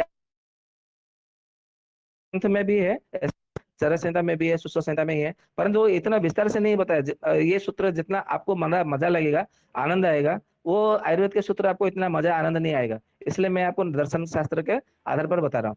फिर उसके बाद में क्या कहते हैं कि मन को इंद्रियों के सहायक तो होना चाहिए और सुख दुख का उस समय अनुभव भी होना चाहिए। परंतु जब कोई फोन पे बात कर रहा हो पेड़ के नीचे या तो नहर के नीचे या तो कहीं ऐसे जगह पे नीचे कि दिन में भी मतलब जाएंगे तो बदबू से उनका नाक फट जाएगा, मतलब नाक पूरा रहेगा नहीं, पूरा ब्लम ब्लास्ट हो जाएगा, नाक के चिथड़े चिथड़े हो जाएंगे। परंतु वहां पर बैठ करके आराम से मतलब सुबह 6 बज जाता है। ऐसा कई सारे मतलब उदाहरण है, एक ही उदाहरण नहीं है, परंतु ये उदाहरण देखे तो सबको समझ में आ जाएगा। क्योंकि आजकल युवा पीढ़ी इसी में चक्कर में फंसे हुए हैं। उनको ब्रह्मचर्य के विषय में, ब्रह्मचर्य वो तो सतयुग के लोग करते थे। ये कलयुग भैया, कलयुग। आज वाला ब्रह्मचर्य कुछ नहीं होता है। ब्रह्म को 4 भाग में हिस्से में बांट दो, यही ब्रह्मचर्य है। मतलब आपको उल्टी गंगा आपको बहेंगे, मतलब बहाएंगे वो लोग। मतलब केवल हर बात का उल्टी मतलब कुतर्क करना एक प्रकार से अभ्यासगत हो गया। और क्यों भी नहीं होगा, क्योंकि वो सबको सब मतलब अंग्रेजी भाषा में पढ़ाया जा रहा है। यदि उनको संस्कृत भाषा का व्याकरण पढ़ाया जाता, तो संस्कृत जब उच्चारण करते अनुस्वार विसर्ग चंद्र बिंदु ये सब उच्चारण करते, तो उनका वात पित्त कफ तीनों विकृत नहीं होता। प्राकृतिक अवस्था में रहते तो उनका मन सही रहता, उनका विचार जो है सही दिशा में जाता। परंतु वो तो इंग्लिश में बात करते हैं, वो कटम पटम एक कुट पाट काट कर ये डाडी मम्मी ये सब मतलब करते हैं। तो उनका जो जितने सारे बात पित्त कफ है और बिगड़ जाता है। तो बिगड़ता है तो सबसे पहले क्या होता है कि भ्राजा पित्त के साथ में मिल करके मानसिक स्थिति को विकृत कर देते हैं। ये उसका रहस्य है। तो उसमें क्या कहते हैं कि सुख दुख का अनुभव भी होना चाहिए। इसी प्रकार से जो है आपका मन प्राकृत अवस्था में रहता है, विकृत अवस्था नहीं होता। फिर उसके बाद में क्या कहते हैं उसी न्याय दर्शन में, नहीं ये बृहद आरण्य का उपनिषद, जिसको बृहदारण्य को उपनिषद भी कहा जाता है। मैं उसका प्रथम अध्याय से आपको मतलब ले रहा हूँ, प्रथम मंडल से। उसमें कहा क्या है, अभी मैं वो सारे मंत्र लिख कर नहीं, क्योंकि उसमें फिर ज्यादा समय लगता। और मैं घर पे पहुंचा ही 8:15 बजे। केवल उसका मैंने कागज में सांकेतिक भाषा में मतलब लिख लिया अपनी भाषा में। तो वो आपको समझ में नहीं आएगा। और मंत्र भी मैंने नहीं लिया है, इसलिए मैं आपको केवल बता दे रहा हूँ ये दर्शन में है, ये उपनिषद में मैं बता दे रहा हूँ। तो उसमें बृहदारण्य को उपनिषद में प्रथम मंडल में ये कहा गया है कि जो मन का स्वरूप है वो काम से दूर होना चाहिए।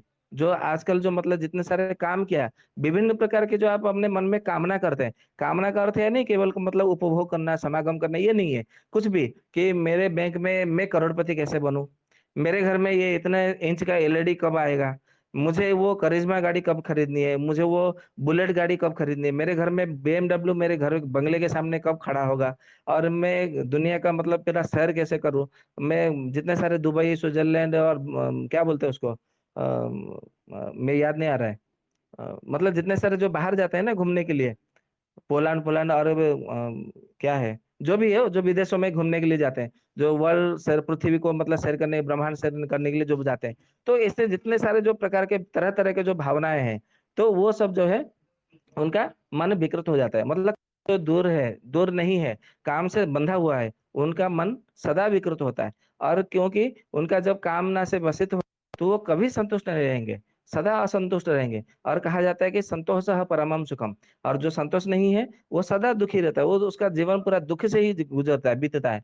उसके बाद में कहते हैं मन का जो स्वरूप है वो संकल्पवान होना चाहिए। और ऐसे नहीं कोई भी संकल्प, दृढ़ संकल्प बात है और सत्य संकल्प व्रत होना चाहिए। यानी कि वो सत्य के राह, सत्य क्या है, तो अभी हमने पहले जब जब हमने परमेश्वर के जब चिंतन किया था ऋग्वेद के प्रथम मंडल के द्वितीय सूक्त के अष्टम मंत्र में, तो उन्होंने क्या कहा था कि जो सत्य स्वरूप ब्रह्म का, यानी कि ब्रह्म ही सत्य है ऐसा कहा जाता है। तो ब्रह्म का विषय में जो संकल्प व्रत यानी कि दृढ़ संकल्प व्रत हो, उनका मन कभी विकृत नहीं होता। फिर उसके बाद में कहते हैं कि जो लज्जा से युक्त है, आजकल तो लज्जा किसी को पास है ही नहीं। क्यों लज्जा नहीं है, वो इसलिए नहीं है क्योंकि नहीं काम रुपयम लज्जा। जो कामनाओं से ग्रसित हो जाते हैं, उनकी लज्जा शर्म वरम हो ना, सारे के सारे बेच खा जाते हैं। बेच क्या, वो तो ऐसे ही नीलाम कर देते हैं, उनको बेचने की आवश्यकता नहीं है, वो फ्री में बांट देते हैं। मतलब वो ऐसे ले लो मेरे पास, मतलब मुझे शर्म की कोई आवश्यकता नहीं। ये शर्म मेरे पास होगा ना तो मेरे शरीर में ये बोझ लगता है। मुझे मतलब जैसे इसको कोई 50 किलो का 1 क्विंटल का कोई वजन है, मैं सर में इसको लेकर के घूम रहा हूँ चल रहा हूँ, इसलिए मेरा ये बोझ हल्का कर लो, मेरा शर्म मतलब वो उतार लेते हैं अपने सर में से बोझ समझ करके निकाल देते हैं, छोड़ देते हैं। तो कहा जाता है जो जितने कामनाओं से ग्रसित होगा वो उतना ही लज्जाहीन होगा, यानी कि अलज्जा निर्लज जिसको बोलते हैं, जो बेशरम उर्दू भाषा में पारसी भाषा में कहा जाता है। तो शर्म को बेच कहा जाता है। फिर उसके बाद में क्या कहते हैं, जो मन का सही स्वरूप है, सत्य स्वरूप है, प्राकृतिक स्वरूप है, वो उससे जो है पाप से भय लगता है और परमात्मा से भक्ति भाव होता है। परमात्मा परब्रह्म से भक्ति भाव होता है। अभी भक्ति के यदि मतलब इसमें विषय देखेंगे, तो फिर इसको जो है हमें साकार स्वरूप में जाना पड़ेगा। क्योंकि निराकार स्वरूप में कभी भक्ति कभी होगा ही नहीं। निराकार स्वरूप का केवल ध्यान हो सकता है, भक्ति नहीं हो सकता। भक्ति केवल जो साकार स्वरूप होते हैं उनमें ही भक्ति हो जाती है। तो इसी बात को बृहदारण्य को उपनिषद में कहा गया है कि मन में जो है पाप के प्रति भय होना चाहिए और परमात्मा के प्रति भक्ति होना चाहिए। परमात्मा का 2 स्वरूप होता है, एक साकार एक निराकार। उसमें फिर कभी चर्चा करेंगे।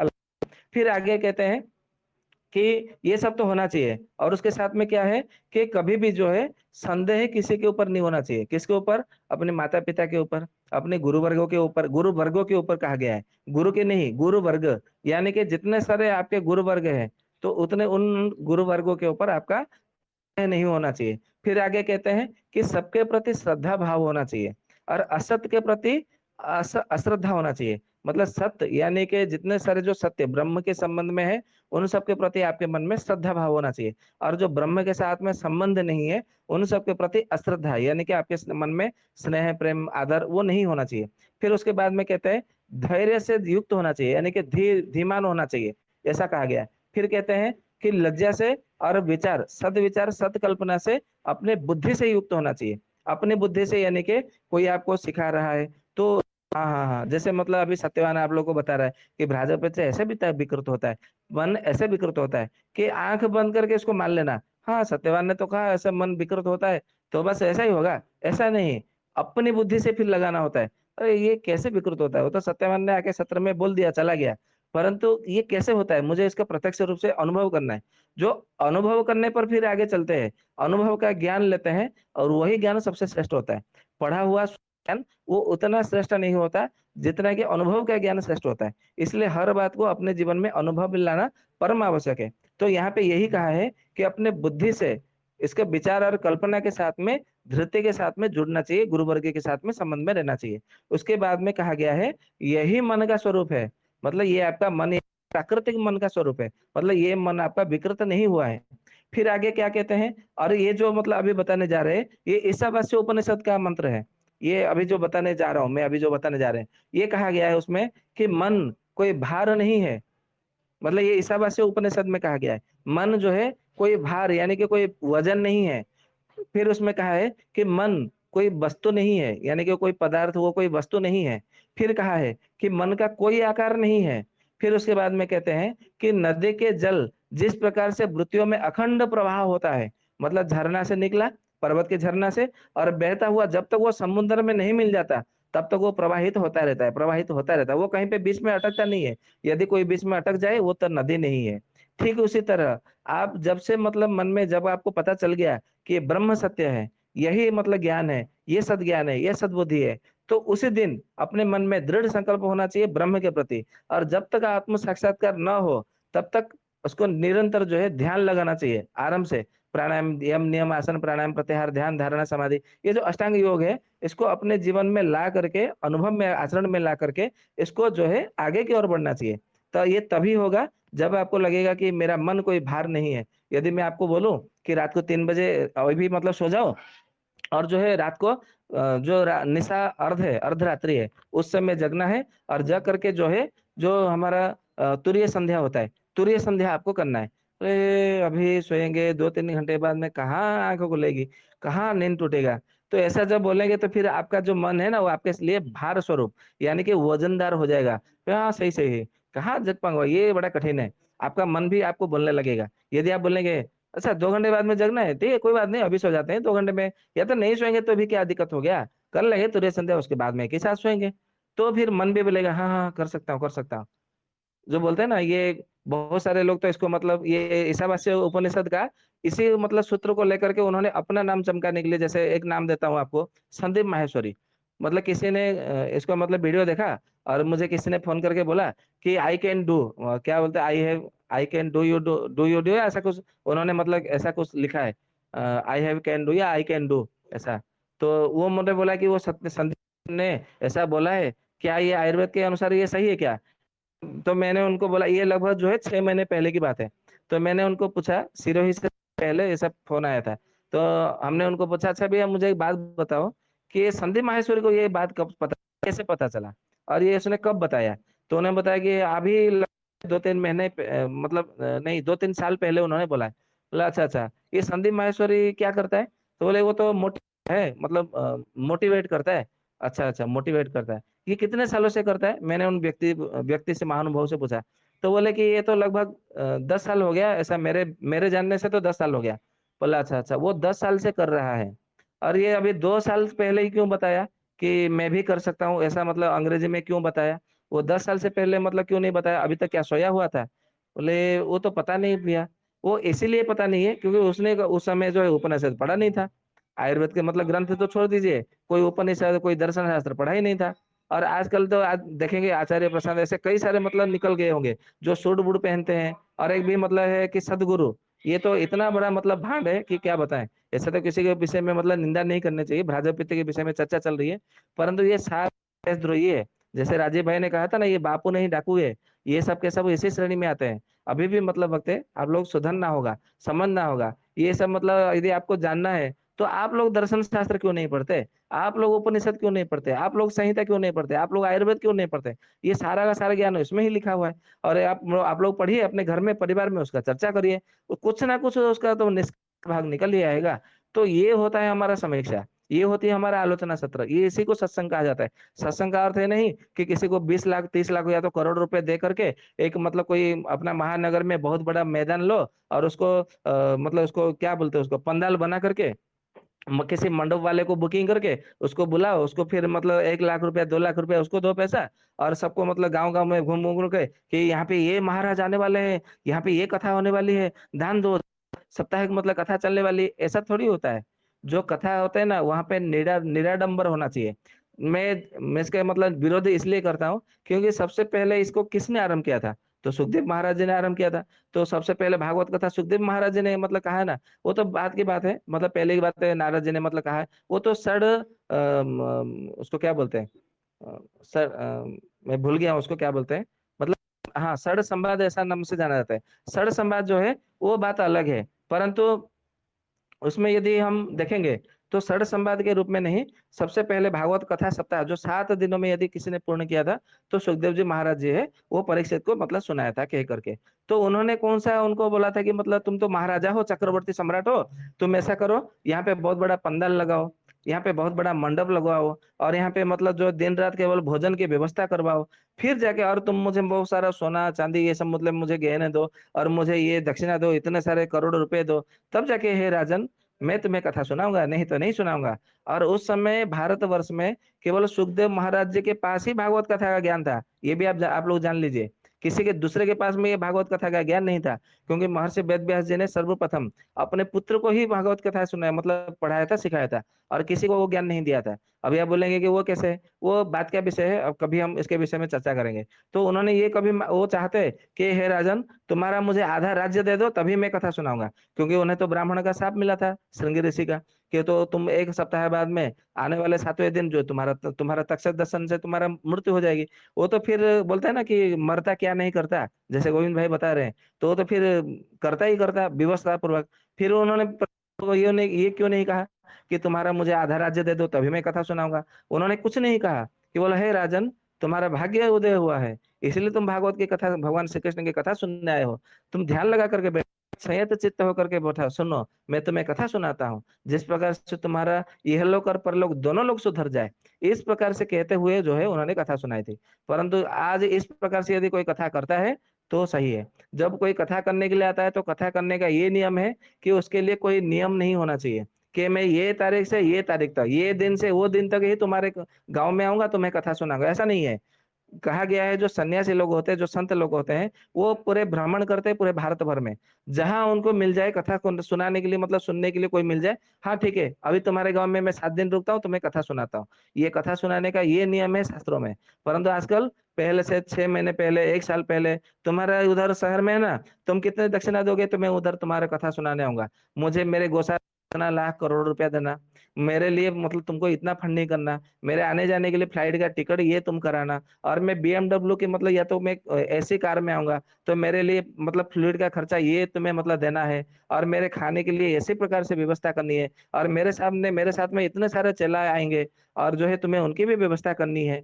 ये क्या है, ये कथा थोड़ी है, ये तो कोई व्यापार हो गया कि मैं तुम्हें इतना ये माल तभी दूंगा जब तुम्हें मुझे ये भाव में दोगे। ऐसे जैसे बनिया लोग करते हैं ना, वो तो बनिया से मतलब व्यापारी से भी बदतर हो गए, वो कथाकार है, को हरि के कथा को बेचने वाले हैं। और मैं इसलिए बता रहा हूँ क्योंकि ये उन्हीं पुराणों में ही लिखा है, श्रीमद् भागवत के पुराण में ही मतलब लिखा है, स्कंद में आप लोग चाहे तो उसमें देख लीजिएगा कि जो मैं कथा सुना रहा हूँ, हे सुखदेव जी महाराज, मतलब हे सुख हे पुत्र, मतलब महर्षि बता रहे हैं कि इसी कथा को कलयुग के लोग जो प्राणी जो है इसको बेचेंगे, हरि नाम को बेचेंगे, हरि कथा को बेचेंगे और इसको बेच बाच करके जो है अपना पेट परिवार जो है वो पोसेंगे और वो जो है महान कहलाएंगे। तो ऐसे में जो है उनका जो मन है वो विकृत हो जाता है।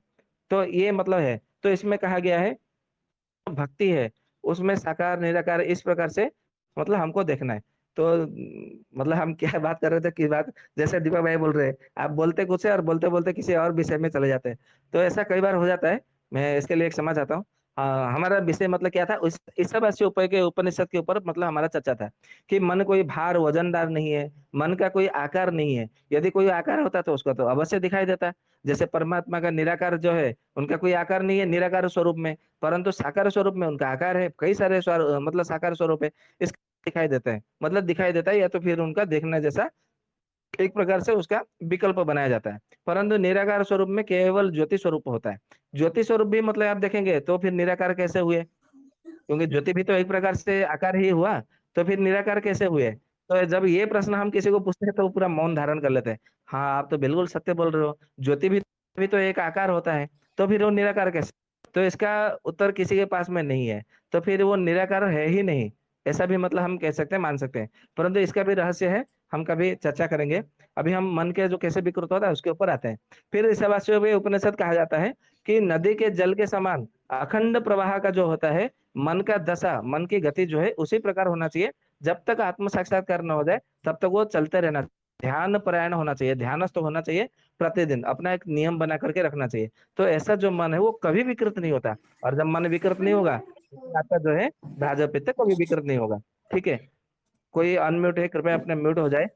विनोद कुमारी माली, विनोद कुमार या कुमारी, अनम्यूट हो जाइए आप, परेशान हो रहा है इधर। हाँ, हाँ ये ईशावास्य उपनिषद में ये इस प्रकार से मतलब कहा गया। फिर उसके बाद में कहा गया है ईशावास्यों के उपनिषद में और एक मतलब मंत्र है, ये कहा गया है कि जिसका मन सदा पवित्र रहता है, जिसका अंतर सदा निर्मल रहता है, जिसके मन के भाव सदा जो है स्थिर रहता है, वो मन प्राकृत होता है, मतलब वो मन विकृत नहीं होता है। यानी कि यदि आपके मन को प्राकृत अवस्था में रखना है, विकृत नहीं करना है, क्योंकि मन विकृत होगा तो फिर भाजपा विकृत होगा। तो मन को विकृत प्राकृत अवस्था में रखने के लिए क्या करना है, अपना मन को सदा पवित्र रखना है, अपने अंतःकरण को सदा निर्मल रखना है। और मन को पवित्र अंतःकरण निर्मल तभी रहेगा जब आपका मन स्थिर रहेगा।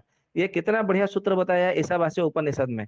तो उपनिषद का मतलब कोई कोई बातें है ना, मतलब कोई कोई क्या, सभी के जितने सारे बातें हैं वो ग्रहण करने योग्य है, स्वीकार करने योग्य है, और अपने जीवन में आचरण करने लाने योग्य है। फिर उसके बाद में कहते हैं जिस प्रकार, मैं इसको समझाने के लिए मैं आपको ऐसा बता देता हूँ कि यदि, हाँ उसमें ये भी कहा है, यदि जिस विषय को मन ग्रहण करता है, मन ऐसा हो जाता है और आपका शरीर विचार ऐसे हो जाते हैं और आपसे कर्म भी ऐसे ही बनता है, और उसी रूप जो है आपका फल प्राप्त होता है। ये ईशावास्य उपनिषद में कहा गया है।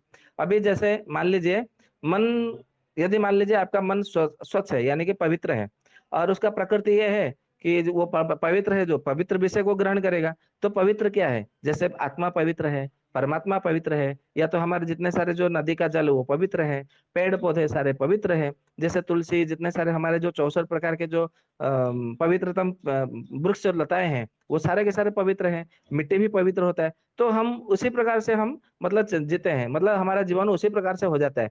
और जिनका अंतःकरण पवित्र होगा और मन जो निर्मल होगा, वो कभी शहर में रहने को इसका इच्छा नहीं करेगा। उसको गांव देखेंगे ना तो अपार हर्ष की, आनंद की अनुभूति होगी। ये पहला उसका लक्षण है। जैसे मतलब मान लीजिए कि मन एक करण है और कुछ नहीं है, मतलब वो कर्म नहीं है, वो करण है। अभी करण क्या है, करण को मतलब समझने के लिए हमें चरक संहिता का विमान स्थान को हमें समझना पड़ेगा। विमान स्थान और सूत्र स्थान, ये दोनों स्थान में मन करण क्या है, अधिकरण क्या है, उसके विषय में चरक जी ने बहुत अच्छे से बताया है। तो उसमें ये कहा है कि मन करण यानी कि मन केवल जो है, मन का काम जो है केवल प्रकाशित करना। प्रकाशित करना यानी कि कुछ भी दिखाना या बताना, यही केवल मन का काम है, इसके अतिरिक्त और कुछ नहीं है। जैसे मान लीजिए कोई चोर चोरी करने के लिए जाता है, तो उसको फिर क्या चाहिए, उसको टर्च चाहिए। आजकल तो मोबाइल में भी टर्च लाइट होते हैं, पहले वो लालटेन लेके जाते थे या तो टर्च लाइट लेके जाते थे। तो रेंगुन में एक प्रकार से विशेष रूप से टर्च मिलता था उस समय। हमने बचपन में बाल्यावस्था में देखा है कि कई सारे लोग जो है उस समय लालटेन लेकर और वो कोयले की खान में रेंगुन में जाते थे। तो उस समय उनके सर पे मतलब वो बंधा हुआ था, एकदम पगड़ी, मतलब एकदम आजकल जैसे हेलमेट पहनते हैं, उस समय हेलमेट की तरह मतलब होता था। और यहाँ पे माथे पे वो टॉर्च लाइट चमकता था, और इतना जोर से मतलब इतना उजाला होता था, जैसे आजकल आजकल जो फोकस लाइट है, वो उतना ही उजाला रोशनी वहां पे प्रकाश देता था। तो वो जो लालटेन होता था, तो चोरों के लिए वो बहुत अच्छा काम करता था। तो लालटेन जैसा दिखाता है रास्ता चोर को, कि हाँ यहाँ पे ये लोग सो गए हैं, ये तिजोरी का है, ये ऐसा है, ये मतलब रास्ता है, जैसे उनको दिखाई देता है। ठीक है, उसी तरह या तो फिर ऐसा देखिए, मानिए कि मतलब जैसे साधु, मतलब मान लीजिए कि कोई साधु है, कोई संत है, साधना के लिए जा रहा है, तो उसको मार्ग दिखाने वाला कौन है? उसका मतलब गुरु ही होता है, कि हाँ तुम ये यम करो, ये नियम करो, ये प्राणायाम करो, ये मंत्र ऐसा जप करो, ऐसा साधना करो, तो उसे फिर साधना में सिद्धि मिलती है। तो इस प्रकार से जो ये क्या करना है, मतलब लालटेन जो है उसको प्रकाशित किया, प्रकाशित किया यानी कि उसको रास्ता दिखाया। ठीक उसी तरह उसके गुरु ने शिष्य को प्रकाशित किया, यानी कि उसको रास्ता दिखाया। तो जो रास्ता दिखाना, इसे प्रकाशित करना, ये कहा जाता है, ये चाणक्य ने कहा है। ठीक उसी तरह मन में जब कोई बुरा संकल्प या तो कोई खराब संकल्प आते हैं, तो हमारा मन भी जो है बुरा बन जाता है। यदि हम अच्छा संकल्प लेते हैं तो हमारा मन अच्छा होगा। जैसे जिस प्रकार से यदि दर्पण में किसी काले रंग का व्यक्ति को रखेंगे, तो वो काला ही दिखाई देगा, लाल रंग कुछ रखेंगे तो लाल दिखाई देगा। तो हमारा मन जो है एकदम एकदम से जो है दर्पण की तरह है। दर्पण तो स्वच्छ है, तो दर्पण में सामने जैसे रखोगे तो वैसा ही दिखाई देगा।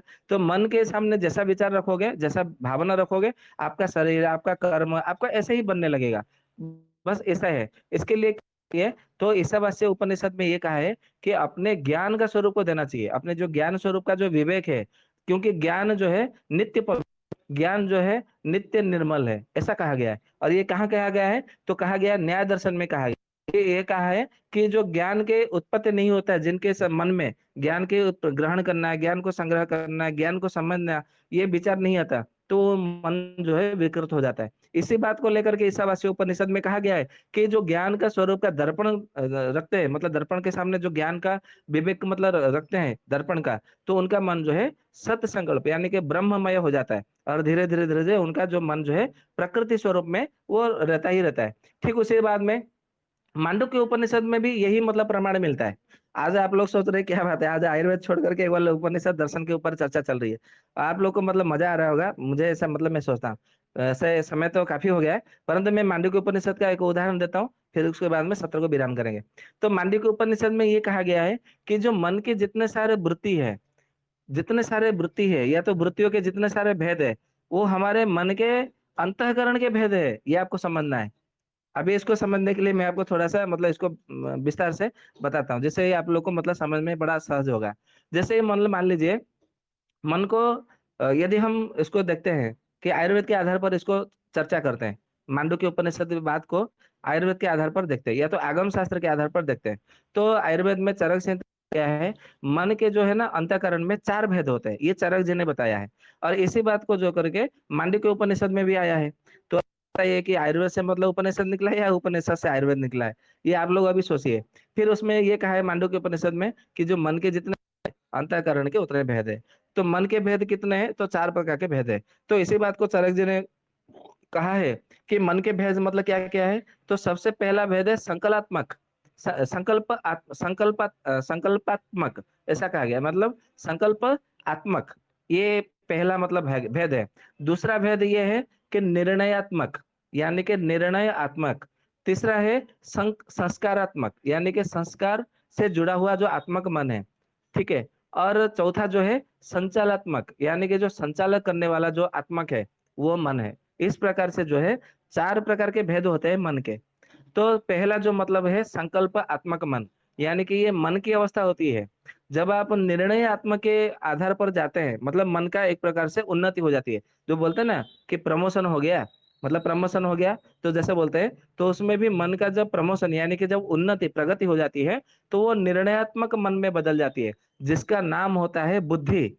मतलब मन का दूसरा दूसरा स्तर, मतलब उच्च स्तर का जो नाम है, उसे बुद्धि नाम दिया गया है। जैसे गोविंद भैया बोलते हैं, आप हमारे सद्बुद्धि के लिए प्रार्थना करिए। सद्बुद्धि तभी आएगा जब संकल्प से हम निर्णय की ओर बढ़ेंगे।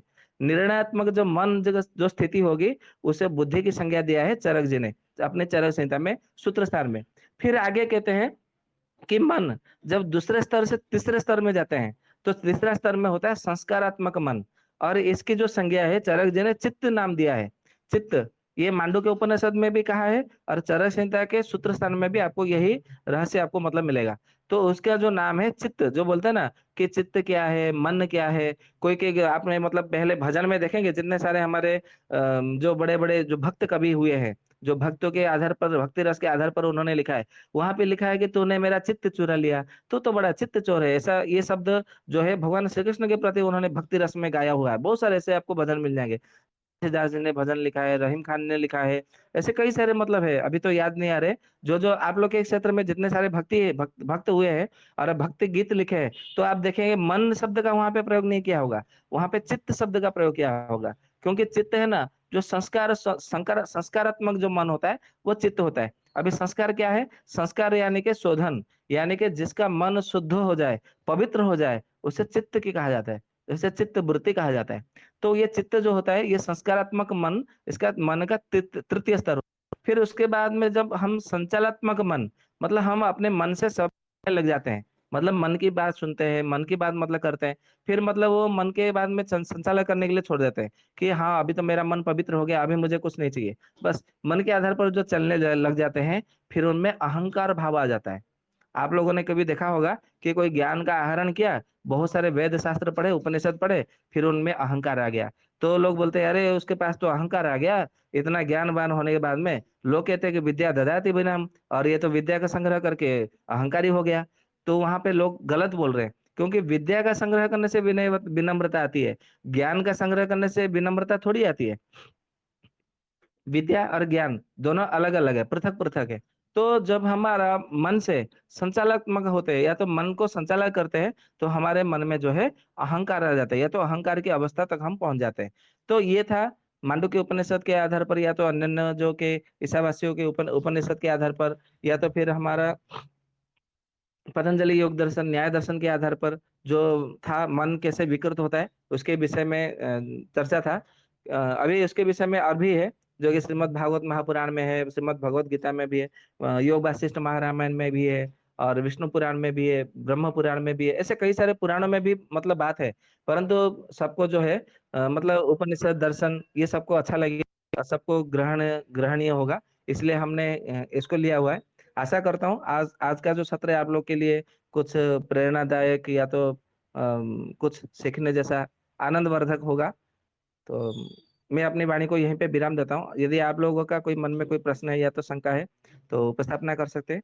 इसका तीसरा भाग, यानी कि मन क्यों विकृत होता है, भाजप पित्त विकृत होने का जो कारण है, इसका तीसरा भाग, तृतीय भाग जो है, हम इसका फिर कल करेंगे। कल इसका अनुष्ठित होगा। तो आप लोग और अधिक से अधिक जुड़िए। मन क्यों विकृत होता है, और मन विकृत होकर के कैसे हमारा भाजपा पित्त विकृत होता है, ये सबके लिए जानने वाली विषय है।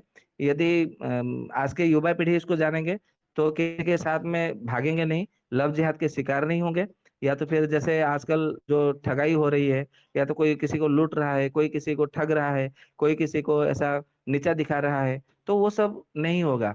सब एक दूसरे से प्रेम करने लगेंगे, सब एक दूसरे को स्नेह मान देने लगेंगे, आदर भाव से सबसे बात करेंगे, और केवल प्रेम ही प्रेम होगा। घृणा, ईर्ष्या, द्वेष, हिंसा, ये सब जो है नष्ट हो जाएगा, दूर हो जाएगा, अदृश्य हो जाएगा। तो हमारा जो भारत है, उसमें फिर धरती में फिर सतयुग आने लगेगा। तो बस मैं इसी के साथ में अपनी वाणी को विराम देता हूँ। बाकी शेष आप लोग मतलब बताइए, यदि किसी को कुछ कहना हो तो। राम राम। बस जी राम राम। राम। बस जी राम राम। हाँ जी, राम राम, बोलिए ना। मैं ये पूछना चाह रहा हूँ, जैसे ये हमारे महापुरुषों के बारे में पढ़ते हैं, जैसे विवेकानंद जी हुए, रामकृष्ण परमहंस जी हुए, विनोबा भावे हुए, स्वामी दयानंद सरस्वती हुए, तो ये इनका ब्राजकत्व का मतलब किस प्रकार या किस स्तर का था? ये आप कहाँ लाके फंसा रहे हो मुझे? आसान नहीं रहा मैं पूछ। ये प्रश्न ऐसे रिकॉर्डिंग में थोड़ी कोई प्रश्न करता है। प्रश्न तो सही है, परंतु प्रश्न करने का जो स्थान है वो स्थान गलत है। जी जी, फिर किसी दिन पूछ लेंगे तो नॉन रिकॉर्ड। हाँ, क्योंकि देश काल स्थान वो सब देखना पड़ता है। स्थान काल पात्र के आधार पर मतलब बात करनी चाहिए ना।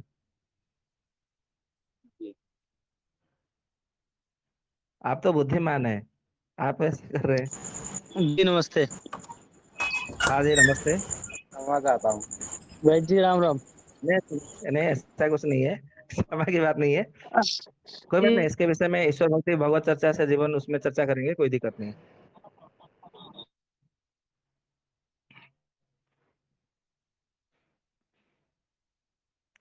आ, ओडिया सत्र है या नहीं है, क्या है?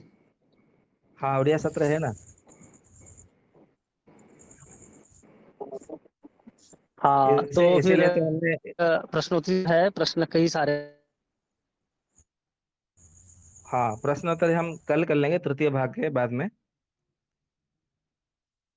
ये तो समय ज्यादा हो गया है।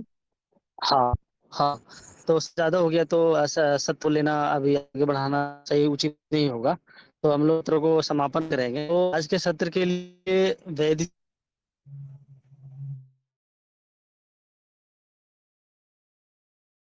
क्या आपकी आवाज नहीं आ रही है, कट कट के आ रही है। म्यूट हो जा रही है पानी की।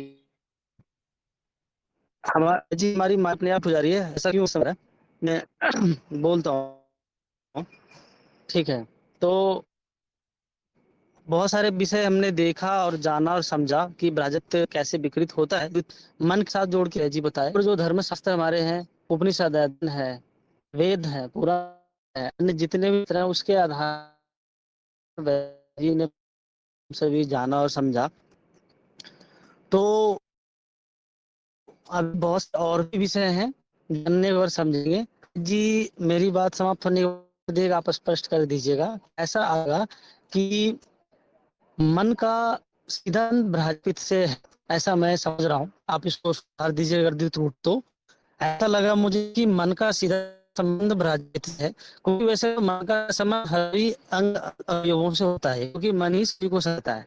तब केवल मैं ब्राजक पित्त को लेकर बोल रहा हूँ, कितना सत्य आप देखिएगा ब्राजक पित्त से, और सभी के साथ तो सीधा ही संबंध होगा। अगर जहाँ मन का सीधा संबंध उस अवयव और अंग से नहीं होगा तो वो अंग विकृत हो जाए, वो अंग काम नहीं करे, स्पष्ट ही हो रहा है।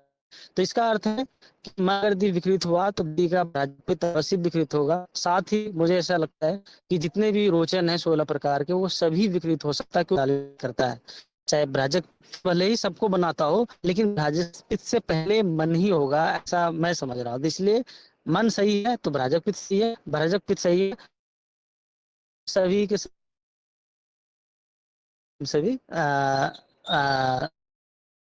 शांति पाठ करेंगे।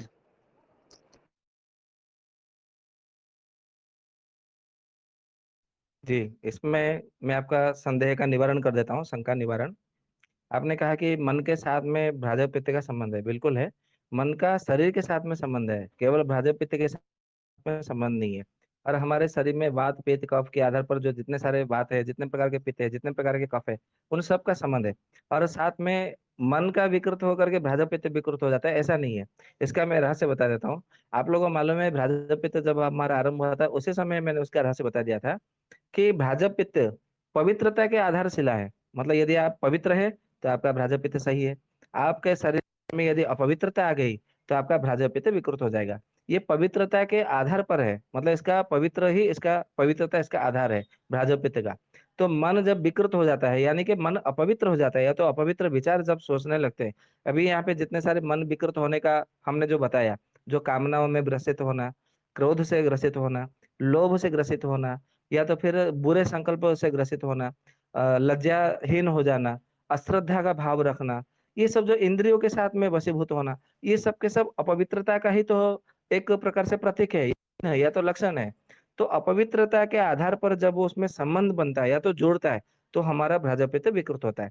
यदि आपका मन, यदि आप कितने मतलब 100 स्त्रियों के साथ में एक दिन में बात करिए, ऐसे तो हम पंचकर्म चिकित्सा करते हैं तो स्त्रियों की भी पंचकर्म चिकित्सा होते, तो उसमें हमारा भ्राजपित्त क्यों विकृत नहीं होता है? क्योंकि आपका मन का पवित्रता के आधार पर वो निर्णय होता है। जैसे मतलब मान लीजिए कोलोजिस्ट कोई वैद्य है या डॉक्टर है, उसके पास में तो आते हैं, तो ब्रेस्ट ट्यूमर वाले भी मतलब आते हैं, या तो गायनेकोलॉजिस्ट भी आते हैं, तो उनसे बात करते हैं। तो या तो फिर कोई संतान के लिए आते हैं, तो उसमें गुप्त रोग के लिए विषय में आते हैं, तो उसमें भी तो बात करते हैं।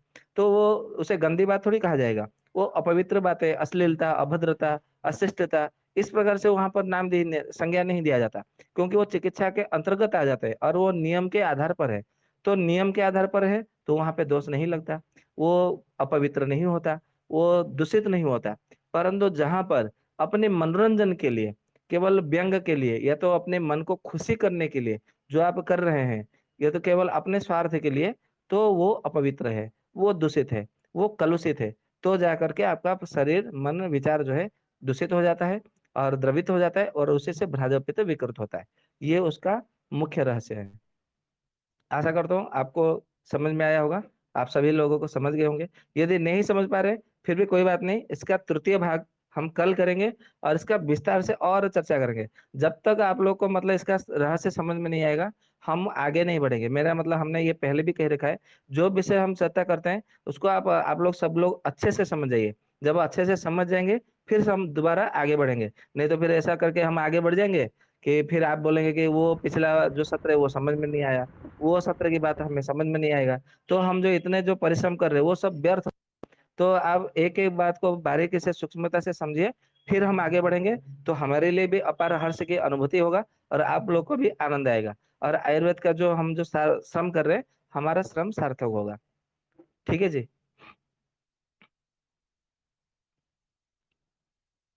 सुन पा रहे दीपक भैया? जी भैया जी।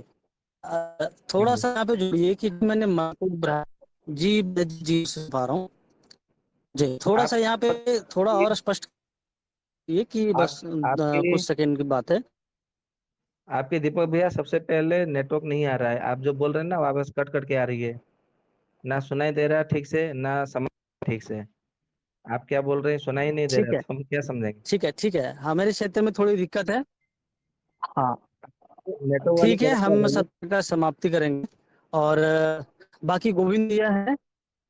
हाँ, गोविंद भैया है तो थोड़ा सा अपना विचार रखते हुए फिर उसके बाद अरुण भाई को अनुमति देते हुए सत्र का समापन करा दीजिए।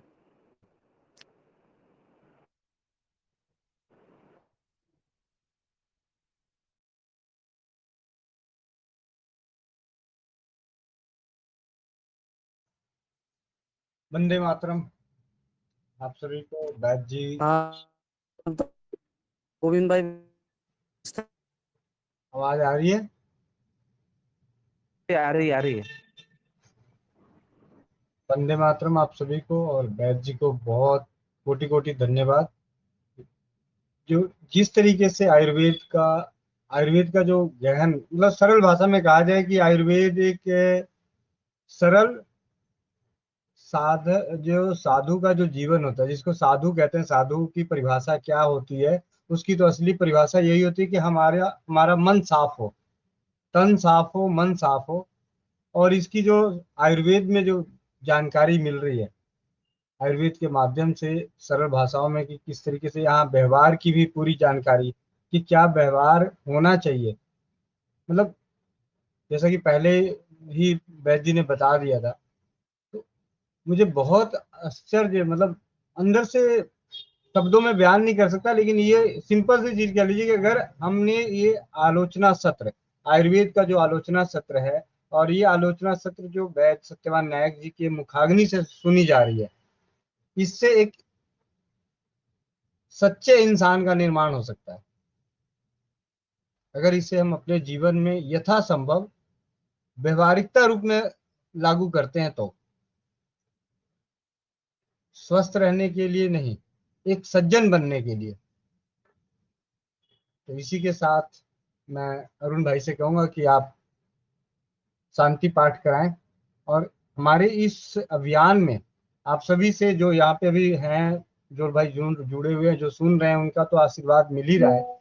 जो इसे आने वाले समय में सुनेंगे इन सत्रों को, उनसे भी यही विनती है कि आप अपनी आशीर्वाद बनाए रखें और इसे ज़्यादा से ज़्यादा शेयर करें, क्योंकि ये आयुर्वेद आलोचना सत्र नहीं, आप सरल भाषा में कहें तो एक सज्जन बन सकते हैं हम। अगर संस्कार बनाने हो, संस्कार अपने बचाने हो, तो उसकी भी जानकारी, सिर्फ सोचने का नजरिया चाहिए, हमें किस एंगल से हम क्या सोच रहे हैं, ये आयुर्वेद में हर चीज का ज्ञान है। और ये वैद्य सत्यवान नारायण जी की मुखाग्नि से जो सुनने को मिल रहा है, पूरी तरह से सत्य है। वंदे मातरम। अरुण भाई। ओम, आप सभी को नमस्ते, राम राम, वंदे मातरम। जैसा कि हमारे प्रिय बड़े भ्राता जी गोविंद जी ने अपना बात रखे, लोगों से एक निवेदन है कि ये चीज़ें अपने जीवन में उतारें और अपनी आचार विचार व्यवहार इन सब चीज़ों को बदलाव करें, जैसा कि हमारे वैद्य जी बोलते हैं। तो इस चीज़ को अपने आचरण में लाएं तो बहुत उत्तम रहेगा। वैद्य जी को बहुत बहुत धन्यवाद कि इतने सरल और सुगम तरीके से हम लोगों को ज्ञान से ज्ञानित करते हैं शास्त्रों द्वारा। तो वैद्य जी को बहुत बहुत धन्यवाद, साधुवाद। आइए हम सब ईश्वर प्रार्थना करते हुए, ईश्वर स्तुति करते हुए हम शांति पाठ करें। ओम विश्वानि देव सवित दुरितानि परासुवा यद्भद्रं तन्न आसुवा। ओम। शांति पाठ आरंभ करते हैं। ओम धौ शांतिरंतरिक्षः शांतिः पृथिवी शांतिः रापः शांतिः विश्वदेवः शांतिः वनस्पतयः शांतिः सर्व शांतिः शांतिरेव शांतिः सामा शांतिः रेधि। ओम शांति शांति शांति। ओम। आप सभी को सादर नमस्ते। ईश्वर आप सबको स्वस्थ रखे, खुश रखे, लंबी आयु प्रदान करें और इसी तरीके से आप निरंतर जुड़ते रहें और लोगों को जोड़ें, क्योंकि ये ज्ञान अपने तक ना सीमित रखें, अन्य लोगों तक भी पहुंचाना है, तो अन्य अन्य लोगों की भी जोड़ें और इसे लोगों में बांटें। आप सभी को बहुत बहुत धन्यवाद। वंदे मातरम। भाई राजीव दीक्षित, अमर रहे। आप सभी का हृदय से बहुत बहुत धन्यवाद। और परमात्मा से प्रार्थना है, ब्रह्म से, ब्रह्म से, ब्रह्म स्वरूपी जो सत्य है, सत्य स्वरूपी जो ब्रह्म है, उनको प्रार्थना है आप सबका अंतःकरण मन पवित्र रहे, निर्मल रहे, भाव अच्छे हो, स्वच्छता से परिपूर्ण हो। बस इसी के साथ में आप सबसे विदा लेता हूँ। आप सभी को राम राम, शुभ रात्रि।